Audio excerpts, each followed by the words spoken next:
Good morning, members, and welcome to this meeting of the Education and Learning Committee. This meeting has been live streamed and recorded and will be made available for viewing through our Council's website. Remote participants, please follow the good practice guidance, which includes muting microphones and switching off your video when you're not addressing the meeting. Writing speak in the Teams chat function when you want to contribute. If you're in the hall, you can do this in your iPhone or iPad. Please don't repeat contributions already made by other members. No material should be posted in the chat function if it's intended as part of the discussion. The usual standing orders apply, including that any votes will be undertaken by a roll call. If any member has to leave the meeting, please either leave the Teams meeting for that period of time or write leave in the Teams chat function and then join when you rejoin the meeting. So we can keep track on whether the meeting is quorate. All members should speak clearly and directly into the microphone when making contributions, and when referring to reports, please provide reference to the relevant page and paragraph to allow everyone to follow. Please focus contributions on areas where clarification is required or to propose an alternative to a recommendation. Item 1 on the agenda is the Sedrant. Could you, the voices of the Sedrant, Tracy? Thank you, Chair. Good morning, everyone. We've got 23 members present in total, 12 members present in person at Council HQ, being the Chair, the Vice Chair, Councillor Dashper, Councillor Little, Councillor Lowe, Councillor Scobie, Councillor Stevenson, Councillor Stitt, Councillor Wilson, and we've got Julie Irvine present in the hall, and Finlay Anderson and Alistair Marshall from the Youth Council. And present on Teams currently is Councillors Crothers, Davis, Dempster, Dennerley, Hill, McGregor, Mail, McCammon and Young, with Anne Barber and Robert McQuiston also on Teams. Thank you, Chair. Welcome one and welcome all. Do any members have any declarations of interest? No? Yeah. Hi, Chair. I've got a declaration of interest in 11. One of my children attends one of the schools. I don't know if that leaves me exempt or not. Thank you. The minute of the previous meeting, item 3, Tracy Sonko is here to assist members on any questions on those. Are we happy with those minutes? Yep. So we are now going into a new term. This is the first meeting of the school sessions since the school session started, and we wish to welcome all our new pupils, in particular the number of Ukrainian guests we have in our schools. We know that the staff in their schools have been looking forward to seeing all our pupils back after the summer break. For the pupils who left us at summer, we wish them all the very best for the next step, whether it be work or further study at college or university. Some young people will be leaving Dumfries and Galloway to take courses of study, a new adventure for them. This is an exciting time. We know that our young people will go well prepared and succeed. And a reminder that our staff and schools enjoy hearing how these students get on, and that we are still here for advice if you need us. We now move on to item 4, Education Improvement Plan and Annual Report by Director Skills, Education and Learning. There is a small amendment to the report, if you want to tell us about that. Thank you, Chair. Good morning, members. The report in front of you refers to the academic year August 21 to 22, and the appendices reflect that. And I apologise that the cover report refers in part to 20 to 21. So an accurate version of that cover report is uploaded to the chat, but I can assure members that there is no substantive change to the recommendations that we are asking you to make today, simply that we will update the year to which the recommendation refers, and I apologise for that version. Okay, we're going to circulate that. Yeah, Chair, I'll circulate on the chat, and it will also be appended to the minute for reference. Alistair Young is here to assist members. Any questions? Have you any questions on the Education Improvement Plan.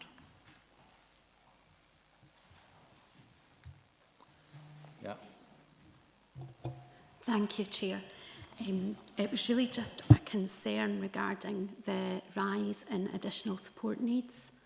Obviously, we are seeing this across all of our schools at every level, and there's concerns that the capacity of staff to cope with these increasing needs, we've gone from having 1 in 10 children with an additional need to 3 in 10 children.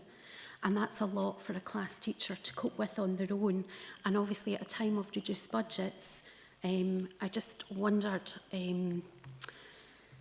how we're going to tackle that with the reduced budgets, increasing needs and shortages of staff. Thank you. Gillian? Thank you. Yes, that's something that taxes us as well in the centre. We're very well aware of the impact that the pandemic has had in increasing the number of young people who may be needing some level of additional support. We're taking significant steps within education to try to address that within the resources that we have. We are looking through the framework for inclusion particularly, and the model that we have for looking at the needs of young people through the staged intervention model, to look at how we can distribute the resource that we have as effectively as possible to ensure that we really meet the needs of the young people that are needing the most input.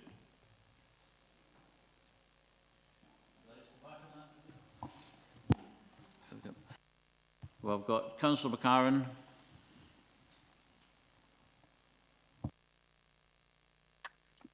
Yes, thank you, Chair, and good morning, members. Thanks very much for this report. I have a couple of questions, if I may, so please bear with me.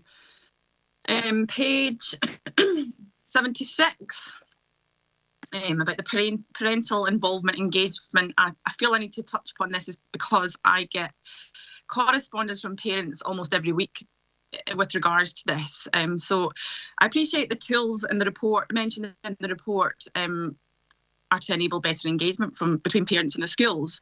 But like I say, one thing I frequently get told or alerted to is the lack of communication, if you like. So the tools, however, appear to be prompting tools. So, and if we bear in mind that not every parent attends parent council, I would imagine a small percentage of parents attend parent council.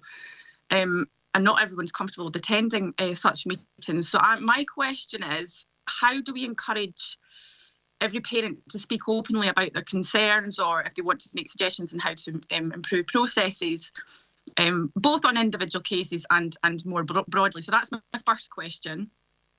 My second question is page 89, the attendance and exclusion figures, which some are concerning, some I can understand why they would be why they are what they are, but I'm trying to understand the reasons for the rise and the fall in these figures. So first of all, pupils with low attendance or being excluded, is this a case of them needing more support and they're not getting it? And exclusions in particular, does this suggest that these pupils are being homeschooled? And if so, how do we support them? Do we support the parents on and keep regular contact with them? And how do we encourage these children, these pupils, back into school? And finally, if any, what involvement do social work have? Thanks. Thank you, Alistair. Thank you very much. I'll take the first point, first of all, about parents and parental involvement. A great deal of work usually goes on at school level, trying to engage the wider parent body. So, as well as attempts through the parent councils to engage those that are interested in attending parent council, as you quite rightly say, that's not every parent. So head teachers and school staff work to try to find ways of engaging that wider school population, and they would be looking at things usually, school-based events maybe, and maybe things where the young people themselves are doing a performance or a show, or are showing something, demonstrating something they've done in the classroom. And that's an opportunity to get parents in, and then there's opportunity there for the school staff, senior leaders and so on, to seek the views of parents. It can be a challenge. I know myself as a former primary head teacher, it's a constant challenge, trying to make sure that you engage everybody in the school community. But that is something that would be a fundamental aspect that we would be expecting senior leaders and indeed all practitioners in schools to be constantly looking at how do we take that forward, and looking at the context in the actual area where people are, and trying to do what you can to get as many people involved and interested as possible. I hope that covers that point. Moving on to the second point about attendance and exclusions. I think that the figures here are showing us something of the impact that the pandemic has had on attendance and in the disruption to young people's learning, and that takes various forms and formats, and the statistics there give us some indication of that. It's an area that we are really looking at. What can we do to try to increase levels of attendance post-pandemic, and similarly with exclusions.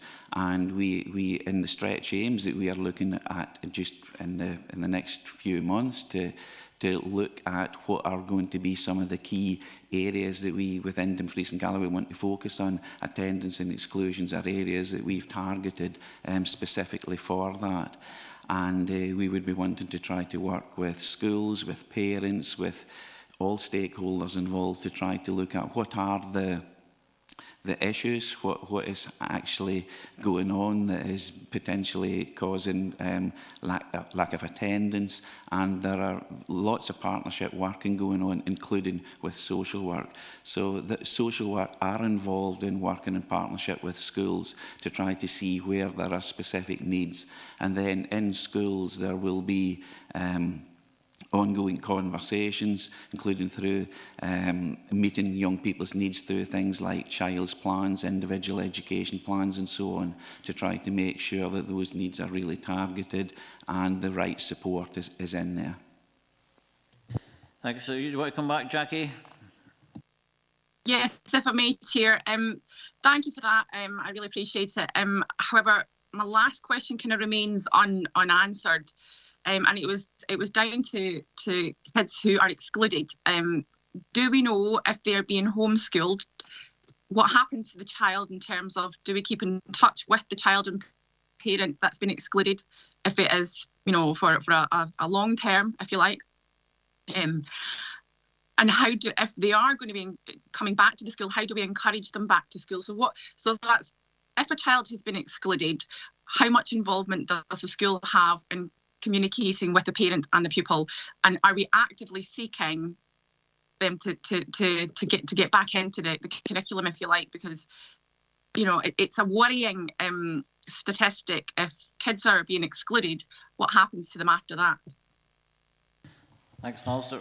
Yeah, thank you. Absolutely. I would like to give you some reassurance that absolutely core to, in any instance where a young person is excluded, the school should be tracking and looking very carefully at meeting the educational needs of that young person, including over the period of time when they are excluded, and making sure that their needs are being met. And then again, there would be an expectation on our part that the school would be working hard with the young person, their parents, any agencies or partners that are involved, to be coming up with a plan to make sure that that young person, that exclusion is, something that is understood. What were the reasons behind it? What support can be going in there to make sure that doesn't happen again? In terms of homeschooling, it's not the usual case that a young person that would be excluded would then be automatically going on to homeschooling. That would be something that the parent would maybe request pending that. But or whether that was the best thing for the young person would be part of a much wider discussion. But our view would be, and the views of schools would be exactly as you've said, that we would be wanting to do the utmost to get young people in as soon as possible. We are trying to work towards a situation where we significantly reduce exclusions, and we have a system in place where any young person who's care experience looked after a young person prior to any potential exclusion, that would need to be run past the head of education prior to making that decision. Thanks. We've got Robert McQuiston online. Yeah, it's just a quick query. Where a young person is supported by a range of agencies, how do these agencies actually share what might be quite significant information? Thank you, Councillor McQuiston. What would Not happen? yet. Apologies. What would happen there would be, it would depend on the actual situation where the agencies were coming together. If that was coming through, for example, a child's plan, then the agencies involved would all be sitting round at the table during the child's plan meeting. And prior to the child's plan meeting, the information would be shared with all relevant parties so that people would have that information prior to the meeting, and then at the meeting it could be discussed. Similarly, if the young person has got education needs, that may be captured in an individual education plan, and again, similarly, the needs of that plan would be scrutinised at a child's plan meeting. Thank you. Thank you. I've got Councillor Scobie, then Councillor Inglis, then Finlay Anderson. Thank you, Chair, and I would commend Alistair for his candidness in the report. I pick up on the page 19. Our focus will continue to be on interventions to raise attainment and mitigate the impact of the pandemic for all learners. I think we've come out of this, but not, or come out of the pandemic with a lot of problems. And I'm looking at, and it's been referred to by the teacher rep, and I look at page 36, 32% pupils with additional support needs, where the average is running at 27.7. That's almost 5% above the average. And it must be a worry and concern for us. That's in our primaries, it's lower, slightly percentage-wise in our secondary. And maybe there could be an explanation for that. And it's really just what this report does inform us on, and how we should be looking at how we maximise what it says in that paragraph, to focus on the attainments, mitigating the impact of the pandemic on learners, and how we're doing this just now.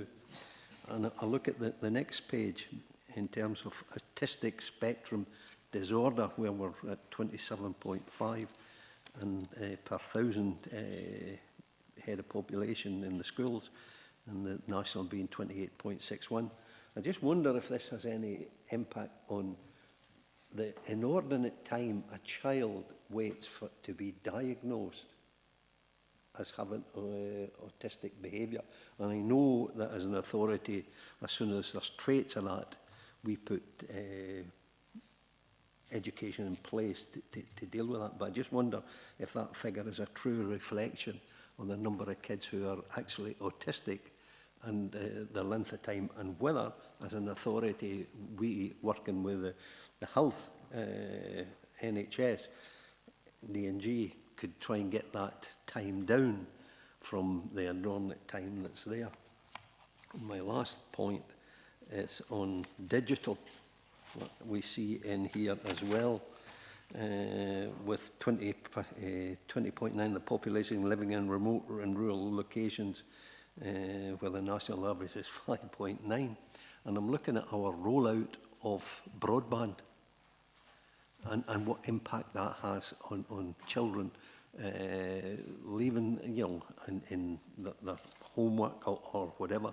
And we witnessed it during the pandemic, but post-pandemic, if this has an impact on kids. And I was asked the question last night at a community council meeting, how far we are from attaining our high Wi-Fi, broadband and so forth, and what impact this has on kids' education when they have to do their homework at home on computers. Thank you, Councillor Scobie. I'll try to take your points in order. The first of those, you spoke about additional support for learning and needs related to that, and how we are helping the process of recovery. Part of what we're doing in education is we've developed 3 groups. It's got excellence and equity groups, one for literacy, one for numeracy, one for health and well-being.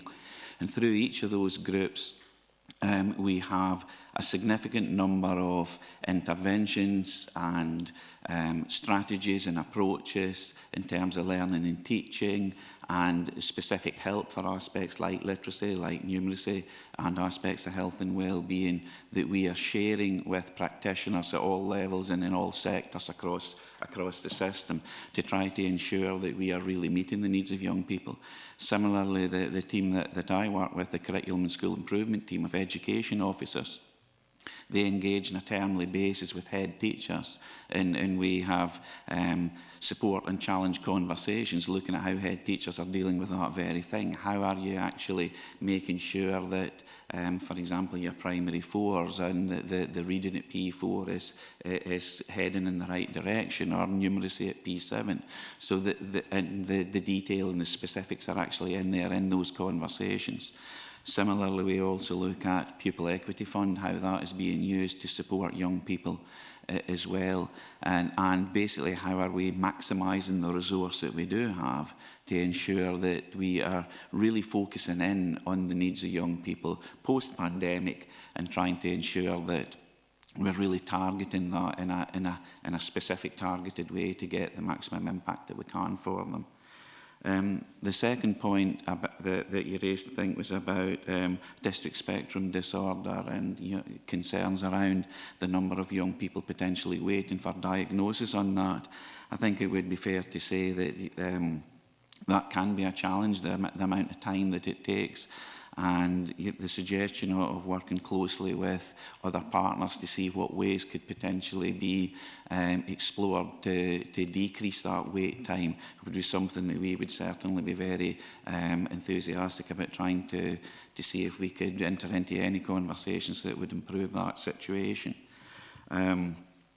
Thirdly, your third point was on digital.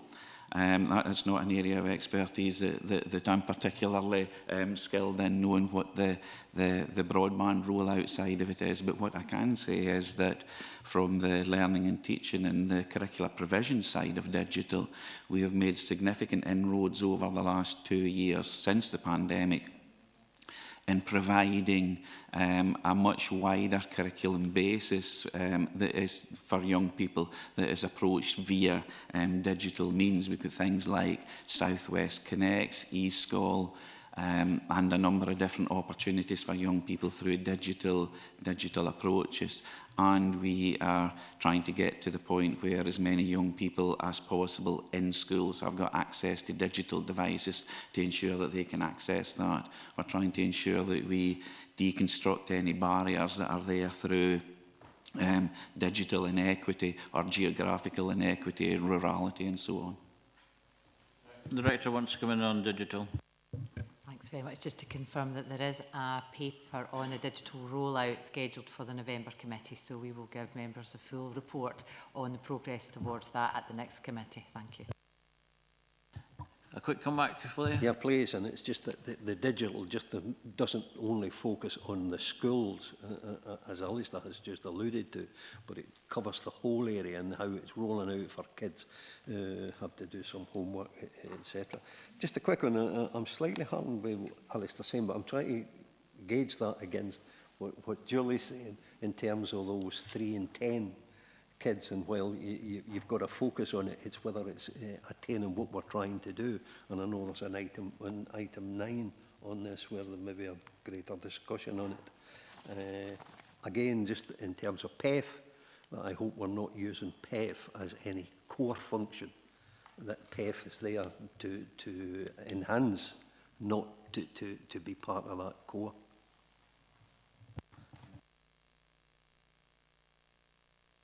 If if that's a question, no, absolutely, PEF is to be reported in terms of additionality, so absolutely, and we expect the head teachers to use that PEF to meet the needs of the children within that financial year. And you'll see from the report that that has been challenging in some places, but that we are reporting that annually to Education Scotland, and the officers are scrutinising those PEF returns from individual schools. Thanks. Councillor Inglis. Good morning, Chair. Yeah, thank you, Alistair, for this report. I've got one question on exclusion, and that is, if there is evidence of a pupil within the school setting who is causing major disruption, and it's fairly clear that inclusion is not working, who draws the line, and when is the line drawn for that child to be taken out of education, the mainstream education system?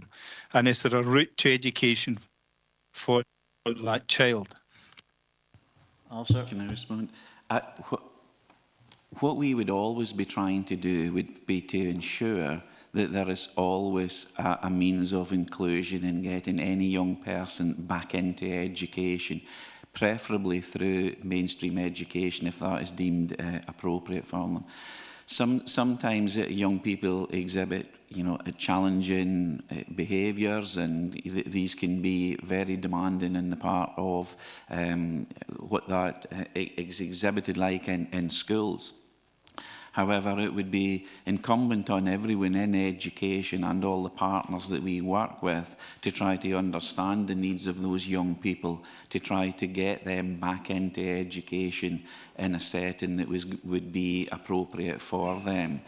So that's not always easy, but where there are real flashpoints and pressure points when young people, maybe when an exclusion has taken place, I think the key there is to then say what next. If an exclusion has taken place, it's really important that everybody involved comes round the table to understand how can we meet that young person's needs to try to get them back into education. And that would be the approach that we would normally be trying to take. It would be very much something that we would be trying to avoid, a situation where a young person would not be able to return into education. Happy with that, David? Yeah, no, I'm sorry, I'm not, Chair. I need to know who it is that draws the line in the sand when someone is so disruptive within class that we're not getting it right for every child within the class setting, but we're trying to get it right for one person. And I think it's really important that we get to the bottom of this, because from what I can gather, this is happening right across the region. I understand and I fully support inclusion, but there has to come a point where there's recognition that there could be children out there who will not settle in the general education environment. And I've asked this question a couple of times over the last couple of years, and I don't seem to have any clarity other than that it would appear that there is a reluctance to remove a child from education, even when within the inclusion system, he is causing major disruption within schools, not only classes, but within schools. So it would appear that we don't have that. It would appear that there will always be a push to keep that child within the school. Is that the case? Or does he have a route to or she have a route to education out with our usual education system? The Director is going to try and make you happy and give you some reassurance. Thank you very much, Councillor Inglis, and for the rest of the committee. Ultimately, that responsibility lies with me. And I know that we have spoken about this over many months now, with individual cases. It's always a difficult balance, but I reassure you that that responsibility is very clear, and that is mine. My duty is to ensure education for all children in Dumfries and Galloway. And our position and our philosophy is to include all children in education in Dumfries and Galloway. Ultimately, for children who are troubled and who exhibit difficult, they're communicating very challenging behaviour to us.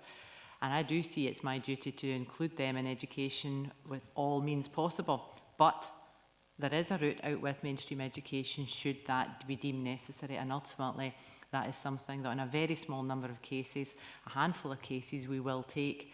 But the routes out of those forms of education are not easy, and that's why we do absolutely everything in our power to keep our children in our schools, in our communities.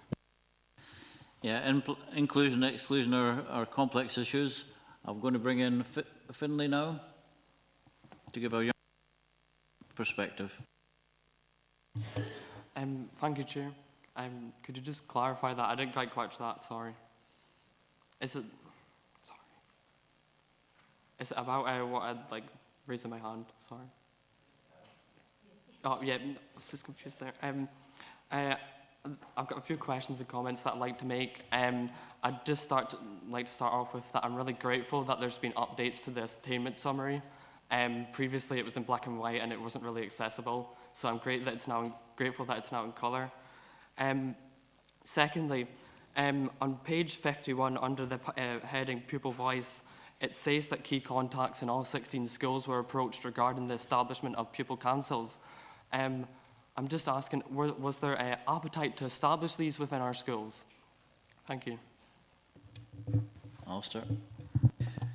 Yes, yes, Finlay. We have approached schools to try to ensure that we've got the pupil councils are established where they can be. I don't have the statistics in front of me to tell me exactly how many that is, but we could certainly find that out. Happy with that? Thank you, yes. The next one is Councillor Hill.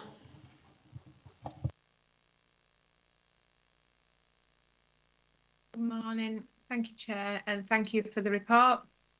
Going back to what Councillor Scobie said about the digital access in schools, I think, you know, he was making the point of outside of schools as well, not just with connectivity, but also with children who possibly, you know, were living in a cost of living crisis. What if they don't have access at home to Wi-Fi?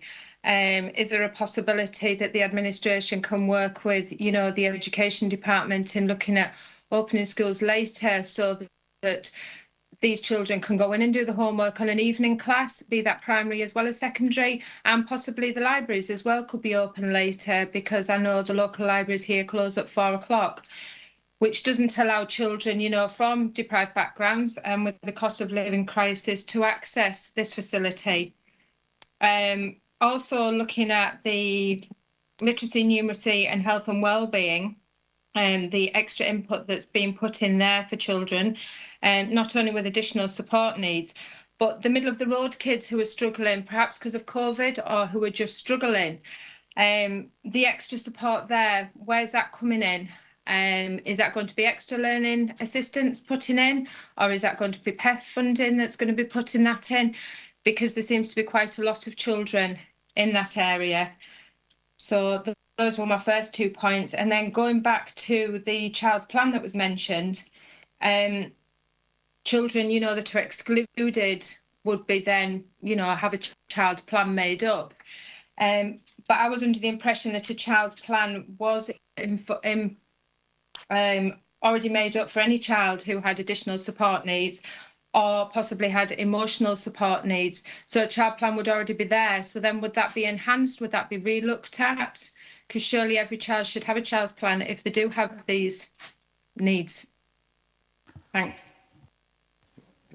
Can I take the first point regarding the wider cost of living and the school estate, and then I'll hand over to Alistair for the specific questions about learning and teaching, if I may. I think the conversation regarding the best use of the school estate is a really important one as we come towards the winter, and we have been discussing with colleagues how we can best ensure places to study with Wi-Fi availability. Clearly, we've had a long track record over the last 2 years in providing Wi-Fi for young people who had no accessibility at home, and we can do that where required. But there is a wider discussion here regarding the use of council buildings, council premises, as well as schools, and I can reassure members, while I don't have any concrete details today, as part of the wider cost of living discussion, this is forming part of our overall strategy to ensure warm, safe places for children to study after school hours. Thank you. And if I hand over to Alistair. Thank you. In relation to you asked Councillor Hill about interventions for young people that are, as you described, you know, in that sort of middle area. That is very, very important to the work that is going on in schools. We in the centre, as I mentioned earlier, have established excellence and equity groups for literacy, for numeracy and for health and well-being. And that includes team spaces where practitioners can get together to share practice and share effective practice and look at what is working and working well. And then we as a central team feed into that by putting in there resources that we've developed, information that we are aware of, signposting to effective strategies and interventions, and ways that education professionals can help and support young people. Some examples of that are, like, over the last session, we have had input from a renowned practitioner, who actually from Australia, a gentleman called Stephen Graham, who has been doing writing interventions across not only Dumfries and Galloway, but across much of Scotland and very other places in the world. And some of that methodology is very much helping to support the development of aspects of literacy, for example, writing. And Dumfries and Galloway schools had the benefit of that input and interventions over the last session. And we're seeing the impact of that in the, you know, what we're seeing in the attainment of young people moving forward. Does that answer your questions, Chrissy? Well, sort of. I mean, we've talked about the intervention and the resources that are put in place, which is great, but it's who's implementing these, you know, especially on a primary level. Is it just the teachers teaching, you know, a composite class of 24, 25 children, or the bigger classes? You know, where's the support for this intervention and these resources to be used specifically with these groups of children in smaller groups that are possibly struggling with spelling or with writing or with reading? You know, these reading groups that we used to see being taken out, you know, where's the support there? And when's that going to come, please, into the schools, you know, for the, you know, children that do have the difficulties, but also for the middle of the road children, especially after COVID, because it's okay having stuff on paper and having these interventions in place, but who's delivering them, barring the teachers? You know, this is going back to the supporting for learners, especially with the rates going up. And that's just a percentage of children who are, you know, diagnosed, who we know about. But there's also, you know, the other kids that are not diagnosed that we don't have the figures for. Those kids, you know, and you're going to find as they come up through the high school, if they don't have that early intervention now, that we have more issues, and then our figures drop on the educational outcomes.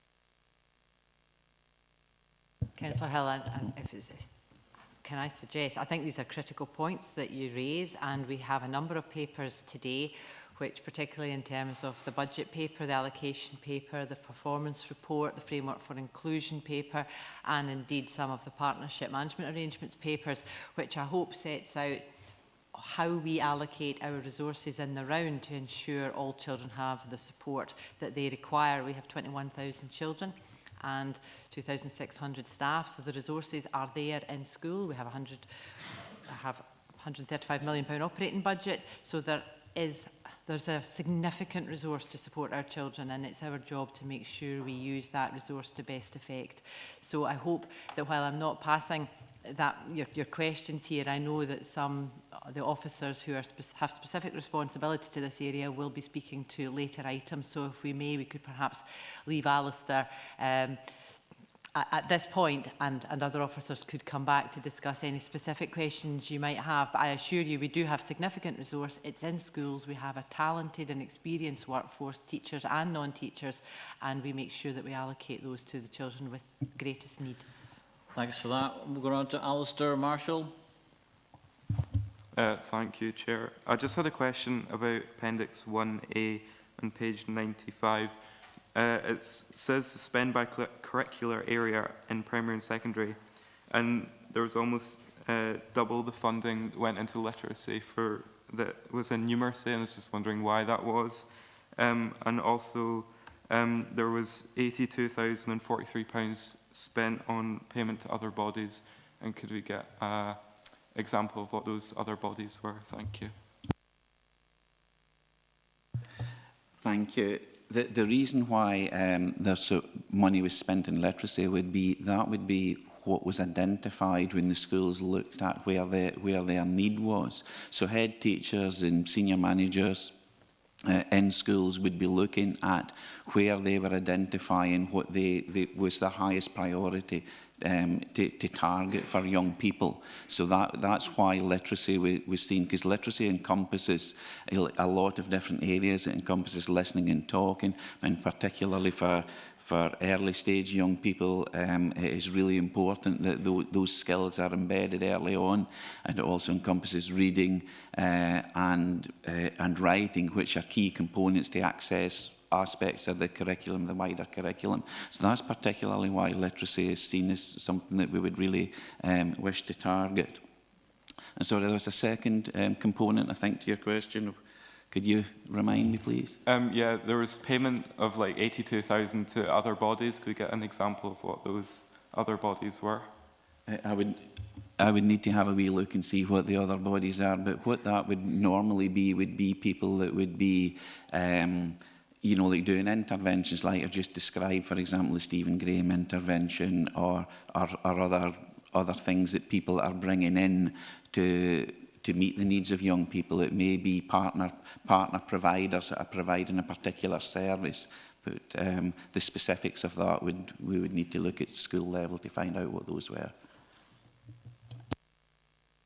Alistair? In Appendix 1B, the total attainment rate for National 5 courses for maths and English, which I'm assuming literacy would be English, across 2020-2021, the attainment rate for maths is across the board lower for literacy. So could funding be equalised, or perhaps given more to maths, since that seems to be what's needing it? Thank you. Again, that would come down to the autonomy that schools have in terms of looking at where they prioritise their need, and the numbers of young people potentially maybe accessing, you know, numeracy courses like National 5s, Highers, Advanced Highers and so on. You would find that would probably be significantly like a less number than those accessing literacy elements, for example. So that would be one of the reasons why there would be a disparity of how much was spent in each area. But the decisions in terms of how that money would be spent would come down to how schools prioritise that in terms of meeting their needs, meeting young people's needs. Okay, thank you. Our last question is from Councillor Stevenson. Thank you, Chair. Thank you, Alistair. My questions are quite wild and darted about, so they are, but I was just hoping you could raise some clarity. So on page 50, it discusses foundation apprenticeships. Now, I know that there's been a few of those, and some of them have actually incorporated apprenticeships from the NHS, which was really good to see. I see Dumfries Academy one has started implementing them. Will there be more implemented out in the school year? And then question 2 is on page 70. And 9 schools in Dumfries and Galloway have purchased Highland Council's British Sign Language pack. Will there be more schools rolling out for that? And then to see what we're doing for teachers for their health and well-being coming back from COVID. And then page 95, there's still just under 40% of PEF money left. Do we know what's happening with that? Sorry, they really are quite wild questions. Not at all. I'm quite happy to take those and try to do them in order. Foundation apprenticeships is something that we are very keen to try to expand where we are with that. We currently, as a local authority, we have up until this year run 2 FAs, one on food and drink technologies and another on creative and digital media. Despite lots of advertising to try to drum up support for the food technologies, when we weren't able to get young people, enough young people to run that course this year. So we would hope to try to improve on that and try to get people into that. We are currently for this year looking at exploring the development of a framework for hospitality-related FA framework, but that is very much at the early stages. But I think as part of our senior phase commitment to senior phase strategy to try to expand and widen the range of curriculum offers that there are and at different levels, I think the FAs play a significant part in that, and we're certainly keen to try to see what we can do to develop it. In relation to your second point about British Sign Language, that is an option that a handful of schools, a few schools have taken that as part of the 1+2 languages option, their level 3, their third language,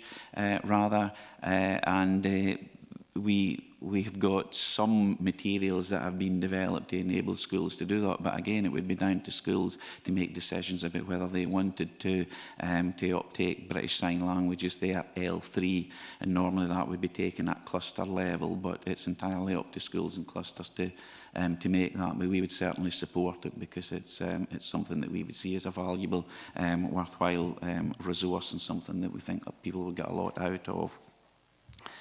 In relation to teachers' health and well-being, that's an area that's not particularly my expertise, but I know that we have other people within the authority who do have a role and remit around health and well-being for school staff, including our senior educational psychologist and other people within the authority who have a role for well-being of teaching and other education staff.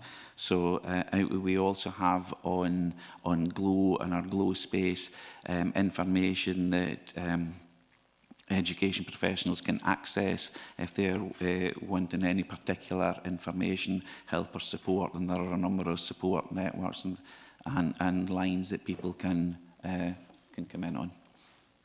I don't know, Joe. Yeah. If it's okay, Chair, I'll come in as well, if that's okay. Thank you, and thanks for the question. So good morning, everyone. In terms of health and well-being, yeah, absolutely. And this committee have actually raised their concerns in the past regarding the health and well-being of our staff as a group, as a whole. And so therefore we have taken the decision, along with our head teacher colleagues and our LNCT and our non-teaching trade unions, to ensure that we were investing in terms of health and wellbeing support for our staff across the piece, in particular moving out of the COVID pandemic and some of the challenges that staff have faced over that period of time. So I'm delighted to say that we've actually got 2 seconded teachers who are currently working as part of the Scottish Government's 100-day commitment for increased teacher numbers, who are supporting a central role to both analyse our current absence and attendance rates to ensure that we're really clear on the information that we hold, ensuring that schools are supported, managers are supported in terms of managing some of those absences.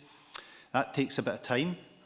We've got the best part of 3,000 staff to look at, and some of the absences are sometimes down to administrative errors because it hasn't been recorded appropriately or properly on the system.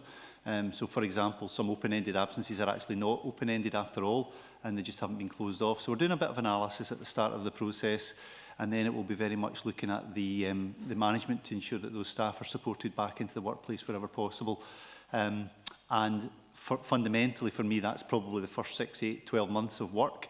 And after that, the work will move on to a much more, what we might describe as a sort of looking forward approach. So what other supports do staff now need in place? We know that we've got a very good, very strong council approach to our health and wellbeing of our staff, but we know that staff in schools don't always, are unable to access it or don't know it's even there. And so therefore, a lot of the work we'll be doing is working with our HR colleagues, our OD colleagues, to ensure that we're signposting, ensuring staff can get access to the resources that are available and the supports that are required for them through what are difficult times in our schools, and to ensure that we can have that full package of materials in place so that staff are well supported. Thank you. Thanks. Councillor Stevenson, you happy with that? Oh, sorry, just the last one on the PEF funding and the money that was left unspent. What happens with that now?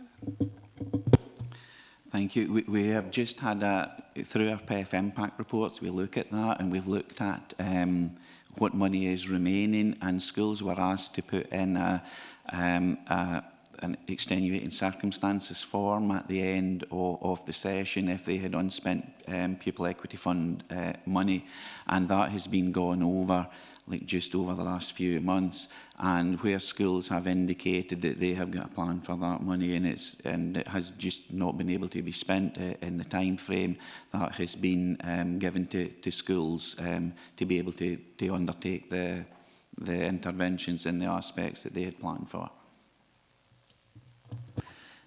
Thanks. Also, there's one outstanding bit of question from Councillor Hills about the child plans. Can you remind me about that, please, Chair, what the question was? Thank you, Chair. I think Councillor Hill asked a question around all children having child's plans, and whether we were in a place to ensure that we were meeting the needs of all children, which I recognise is a very broad question, but if you could specifically pick up what the normal practice in schools is around child's plans, that would be helpful. Yes. Thank you. Thank you. Apologies, Councillor Hill, I'd missed that part of your question. In relation to child's plans would probably be, mooted and put together for young people who had a level of need that merited, like maybe a bit more intervention, and interventions that would involve working with partner agencies. Where a young person's needs maybe were not reaching that level of threshold, the planning for that young person would happen as part of the course of the teachers or if it's an early learning childcare set and the early learning childcare practitioners, their normal routine planning is part of planning for the whole cohort of young people that the teacher is working with. So that would include maybe either individual work, it could include planning group plans for a particular intervention or a particular strategy to try to help and support a young person or a group of young people where they're, to support whatever needs were being identified there. But a child's plan would only be probably created if the threshold of need was determined by everybody involved to be meriting the creation of a child's plan. Sometimes prior to that, another level of planning that would be put in place would be an IEP, an individual education plan, where specific maybe learning needs or social emotional needs of a young person would be planned for. Targets are set for that, and you would have long-term and short-term targets that would be reviewed usually on a 6-week basis, and that would involve conversations between the people that are involved in providing that support and the young person's parents. So there would be that sort of dialogue going on to see what would be the best level of support for any specific individual young person. Right, Chrissy, have you got a final point on this? Yeah, no, that's great. Can I just come back in on a point that was made about the range of curriculum activities? And they sound great what you're rolling out, in secondaries. Will there be a look at the curriculum activities that are rolled out in primary schools, so that we are looking from a younger level and developing the skills through the primaries, to then feed out these children as successful learners, confident individuals, responsible citizens and effective contributors, to society. Such skills as, cooking at a young age, woodwork, these types of skills in primaries, because they need to be achieving these skills at a younger age so they can follow them through. Also, thank you.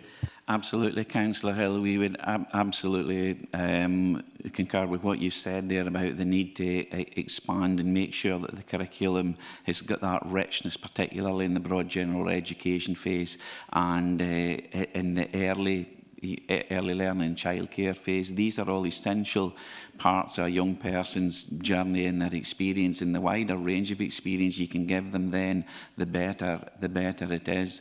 So, like, the Curriculum for Excellence was updated. There was a 2019 update in that which talked about exactly that, making sure that there was breadth and a richness to the curriculum. And then COVID hit. And with COVID hitting, that then kind of made the focus had to be on the recovery of literacy, numeracy and health and well-being. But as we emerge out of into the sort of post-pandemic time, we are really refocusing in aspects like vision, values and aims, and these things underpin what the curriculum that is created in each school and setting to try to make sure that it is expansive and meets the needs, that there's a richness in that includes all of the curriculum areas, and that young people have got frequent and high quality access to all curriculum areas and get that wide experience that they can build on all the way through their learning journey. Thank you, Alistair Young, for all your comprehensive answers to the questions. Can we go to the recommendations? I'm going to ask Tracy to read them in this instance, as there have been some changes. Thanks, Chair. I have posted in the chat, but as mentioned at the beginning by the Director, the updated recommendations are 2.1, to review the Education and Learning Directorate Annual Report 2021 to 2022, Appendix 1. Happy with that? Yeah.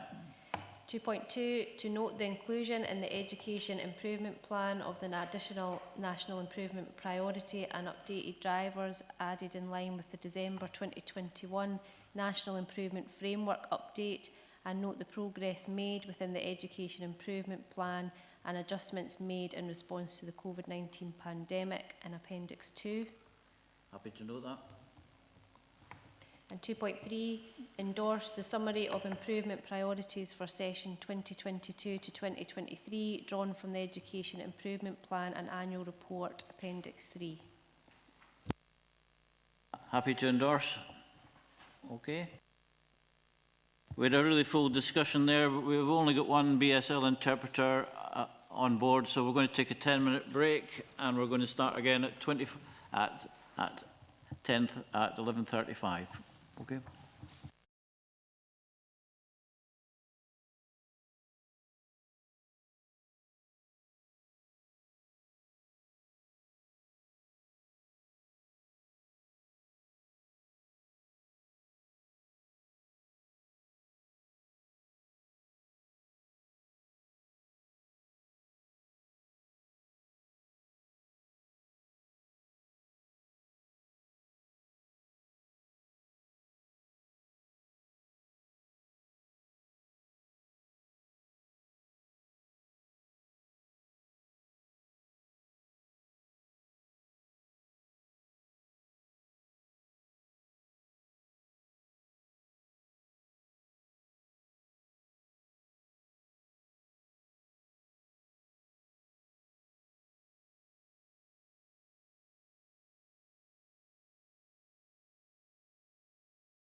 We're going to restart on item 5, end of year assessment, April to March 2022. The business plan 2019 to 2023. Performance report by Director of Skills, Education and Learning. Jim Brown is available to assist members on any questions. So the now open to debate.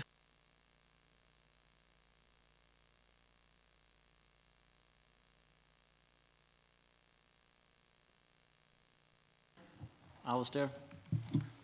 Thank you. On page 194, in table 1, the performance measures, it says target not met but within acceptable limits, and target not met and out with acceptable limits.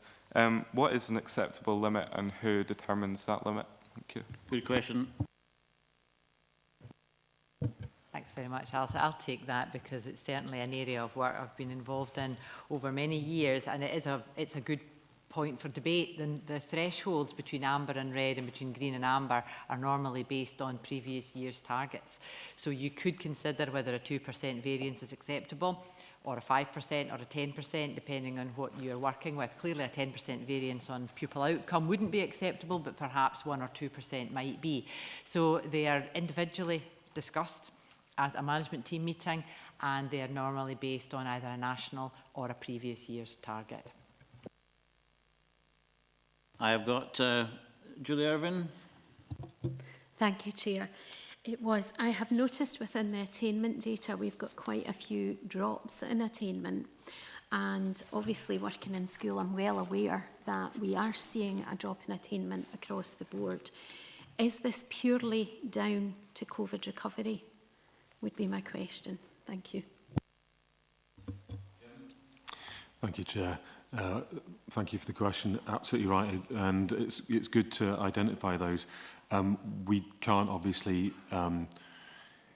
look at causal links in these things, can we? We get the outcome data, and then we have to use our understanding of the system and the delivery model to understand why that suddenly has happened. But I think if we could suggest that over the piece prior to COVID, there were steady gains, steady increases within Dumfries and Galloway attainment on all measures. And then we have the picture in front of you. I think your point is, or your question is absolutely the right question. And yes, the answer from me is that these are COVID-related outcomes, and it's the impact of COVID that has resulted in these data. Okay, thank you. Thank you. Finlay Anderson. Thank you. I don't think I requested to speak. Sorry, I don't. Anyway, right, well... Yeah, Chair, it just relates to 3.2, and given the discussion we had, the elongated discussion we had on the previous item, I'm looking at education and learning business plan in moving forward and undertaking help delivery of those key priorities as identified. And I'm looking at the second page more. Achieving equity, ensuring every child has the same opportunity to succeed, with a particular focus on closing the poverty-related attainment gap. You know, what are we doing? You know, in terms of we've come out of COVID, we've recognised we have huge problems. What are we doing to try and get this attainment gap closed? Applying the equity to all children so that they do succeed. Thank you. Thank you for the question, Councillor Scobie. I think there's a variety of responses to this, aren't there? And obviously what we have is an increasingly empowered system of schools where we are looking to head teachers to understand their data, to identify the gaps at a local level, because not all schools are the same. Locality, the context of locality is critical in terms of the individual interventions we need in individual schools. The wider picture is that we have a variety of different government interventions that at a local level we have translated or transcribed into a document we're calling a framework for inclusion. And what those documents are doing is exactly what you've described in terms of closing the poverty-related attainment gap, which of course has become worse as a result of the cost of living crisis. So we certainly are looking to interventions such as PEF, but I think we're also looking towards equitable curriculum models. We're looking at pedagogical interventions. We're looking at implementing UNCRC, for example, to make sure we've got the best voice from our young people. So there's a very wide landscape of potential interventions to try and get that fairness. Yeah, thanks, Jim.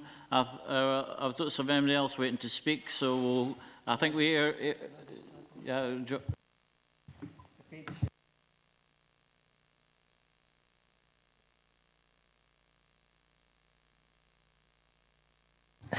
My apologies.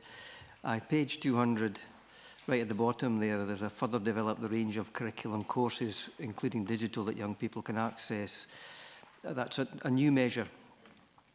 I mean, can you expand on that a little bit? Because in discussions with several young folk, there's been a disappointment about the ability to take as many courses or different courses than they would aspire to.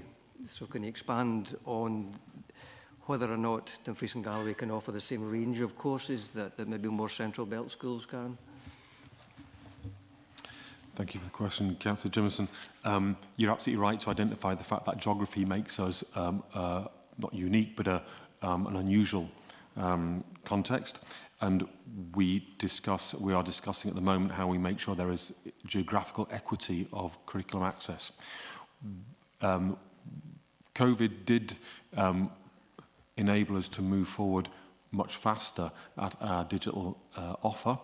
And so we now have got a significant number of advanced higher courses on the digital forum. And as Alistair, Mr. Young mentioned, that is progressing apace. And I think there'll probably be further conversation on that later on today. So I think I can confidently say that we are finding significant success with our digital offer. We recognise there are always going to be issues and teething problems, but it certainly is a growing area of our work, and I see that growth moving forward. A quick follow-up, Jimmy, I appreciate that. The other query I have is in terms of vocational opportunities other than academic opportunities. I know that's an ambition for Scottish Government and local authorities to broaden the offer of non-academic courses. Is that something that we're making progress with? Thank you. Absolutely, we are making progress. We have one of the seconded officers to the local education authority, who is looking at the curriculum offerings across the piece, initially to get a sense of what is there, what's being offered, why young people leave school at certain ages, and if that is connected to, for example, what you're describing, this paucity of offers in certain types of course. That piece of work will inform our progress moving forward. But as Alistair again mentioned to you with Foundation Apprenticeships, we have tried very hard to push certain areas. Uptake was not strong for one of them. So I think we've got a job to do in terms of flagging up that these are areas of growth in our area and that we need to make sure the courses are in place to support them. Thanks, Jim. I think we've rehearsed quite a lot of this stuff in the previous item, so I'm going to go to the recommendations. Members are asked, 1, to review the summary of performance for Education and Learning Business Plan for the period of 1st April 2021 to 31st March 2022, which includes the performance information on health and safety and the management of the risk within the services risk register. Appendix 1. And happy to review? Yeah. 2, scrutinise the exception reporting and consider whether the actions proposed are adequate to improve performance and future monitoring of areas which have not met the target. And these are in appendices 2 and 3. Happy to have scrutinised? Okay, thank you. We're now going on to item 6, Education and Learning Revenue Budget Monitoring Report 2022-23 for the period ended 30th June 2022, report by the Director of Skills Education and Learning, and Colin Pentland is with us here to assist members on any questions. So we'll open up the meeting to debate. Colin, do you want to say something?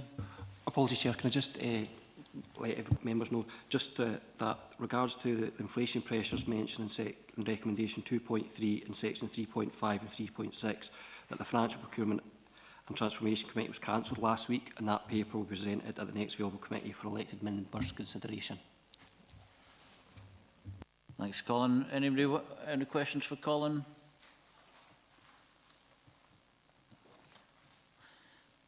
Okay, so we can go to the recommendations on that. Members are asked to note, 1, the budget realignment approach that has been undertaken with the Education and Learning Management team to ensure that the budgets reflected for each service function represent planned income and expenditure levels for the year ahead, as detailed in section 3.51. Happy to note? Yeah. 2, that information from the detailed budget realignment has then been reviewed in conjunction with the Q1 monitoring information and highlighted it is estimated that Education and Learning will return a break-even position as detailed in the appendix by the end of the financial year. Happy with that? Yeah. 3, that while Education and Learning are anticipated to be impacted by current inflationary pressures, particularly in relation to energy costs, that these are being reviewed on a corporate basis with the Finance, Procurement and Transformation Committee having considered the overall requirements of the Council on 13th September 2022. Yep. And 4, progress against the delivery of agreed savings applied to the Education and Learning budget in 2022-23 as reflected within section 3.12 of this report. Happy with all those? Yep. 7, my favourite report here, John Wallace Trust Scheme 1981, applications for session 2021-2022, a report by the Director of Skills, Education and Learning. Joanne Douglas is here to assist members. Is she here? Is she online? Joanne might be online. Is Joanne Douglas online? John's here and Douglas.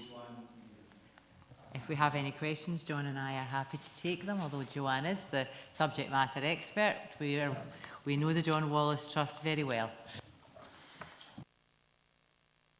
Any questions on the report here?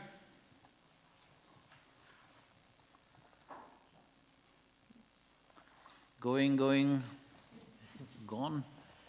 So we're going to the recommendations. Members are asked to agree, 1, that the grants paid in respect of the academic year 2021-22 as detailed at 3.11 will be based on a supplementary bursary rate £220, Ferguson prizes £400. 2, the 8 new applications for supplementary bursaries for the duration of each course subject to the submission of an annual attendance certificate as detailed at 3.8. 3, the payment of the travel grant allocations to schools for the academic year 2021-22 as detailed at 3.6 Appendix 1, and that the provisional travel grants for academic year 2022-23 should stay based on a lump sum of £60 per school, and that the current pupil rate increased to £1.42 as detailed at 3.12. Can we agree all those 4 recommendations? Agreed? Okay. 8, early learning and child care sustainable rate, report by Director Skills, Education and Learning. And I think Susan Martin is here to assist members on any questions. So I will open the meeting to member debate.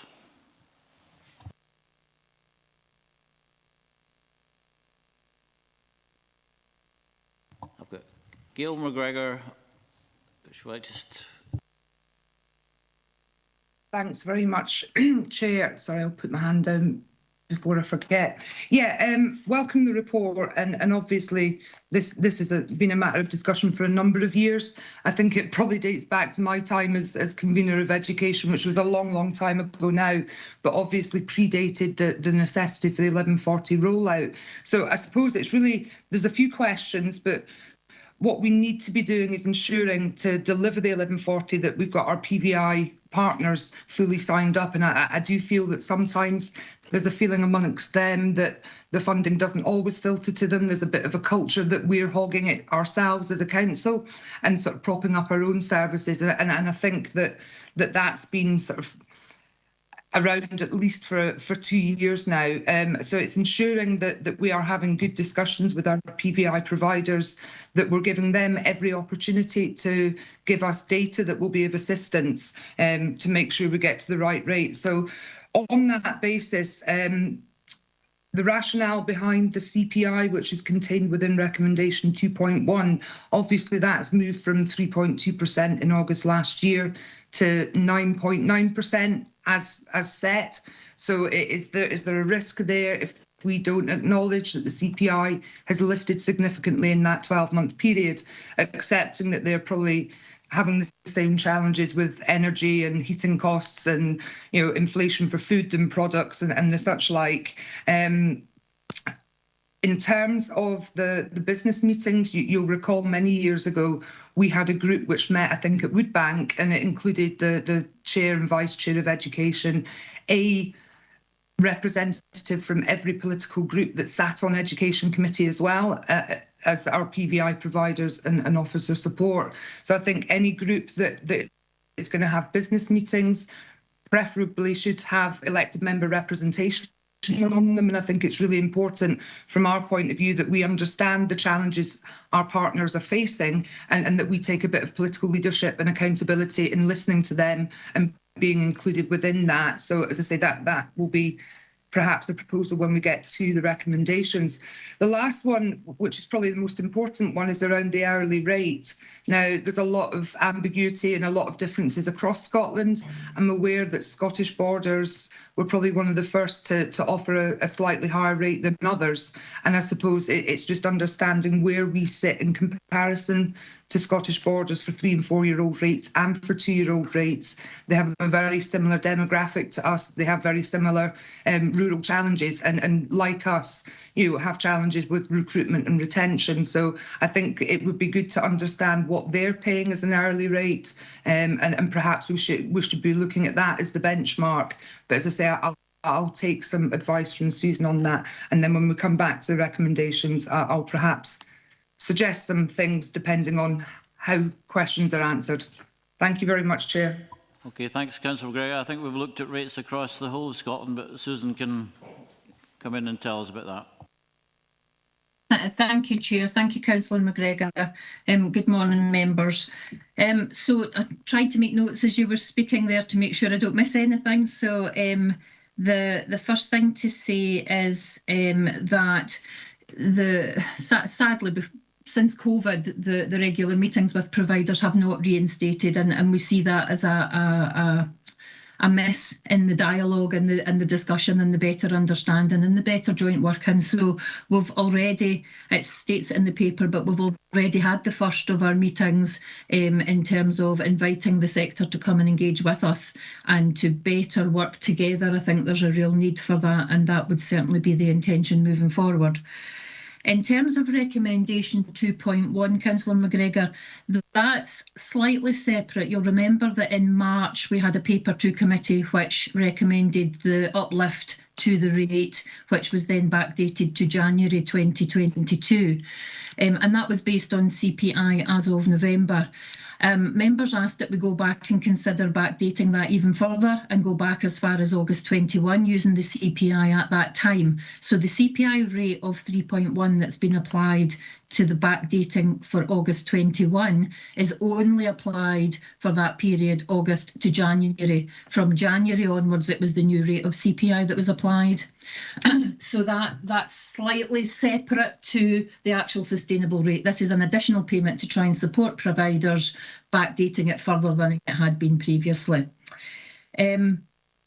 The hourly rates, you're absolutely correct in that Scottish Borders have already set their rate. They're one of the very first to have come out and confirmed that rate, and across Scotland local authorities are working at the moment.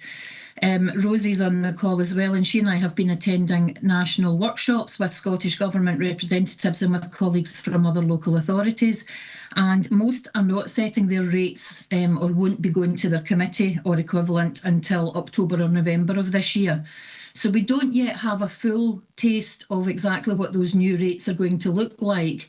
It does look like the majority, those that we know already, there are 4 or 5 that we know already. There's a couple slightly more than us, there's a couple slightly below us, and there's 2 outriders, one of whom is Scottish Borders, who are significantly more than everybody else seems to be looking at. So I suspect I would suggest to members that we really need to understand the outcome of all of that work right across Scotland to understand how that reflects within the rates that we should be considering. I think that in terms of the business meetings you'd suggested about membership, and I can leave that for yourself in terms of a recommendation if you wish to put that forward. Does that answer your questions, Councillor McGregor?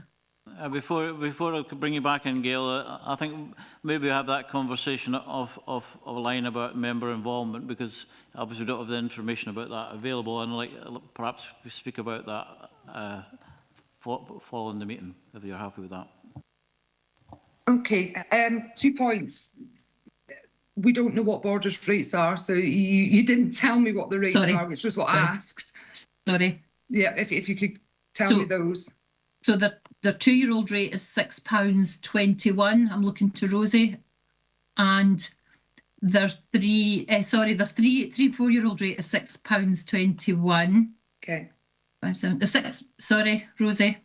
It's £6.20. I'm just having a quick look. It's slightly more for 2-year-olds. I think it's £6.55 for 2-year-olds. Sorry, you're right, Susan. £6.21 for 3 to 5s and £6.55 for 2-year-olds.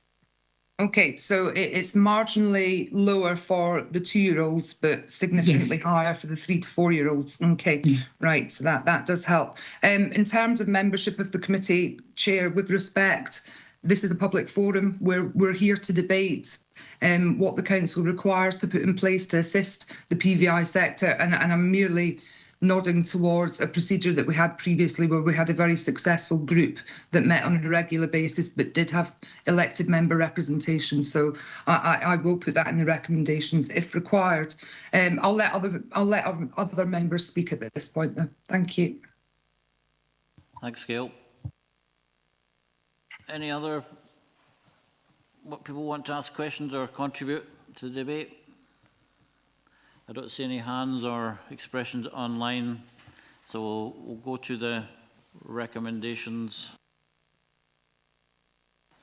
So the recommendations are: agree the rate increases reflecting the rate of inflation in August 2021 backdated to August 2021 as set out in 3.1, 1 to 3, 1.8, a total additional cost of £141,000, which can be met from within existing budgets.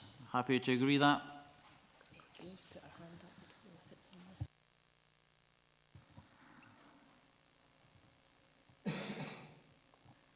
Happy to agree 1? Yeah, 2.1, happy to agree. Yeah, and 2, agree the approaches taken in setting the proposed newly hour rate. Just turn my page. For funded early learning and childcare, and agree that this takes into account the national guidance ensuring a sustainable rate for providers as set out in 3.2. Chair, just on that point, if we agree this, does it preempt 2.3, and once we've agreed this, we can't make any amendments to 2.3?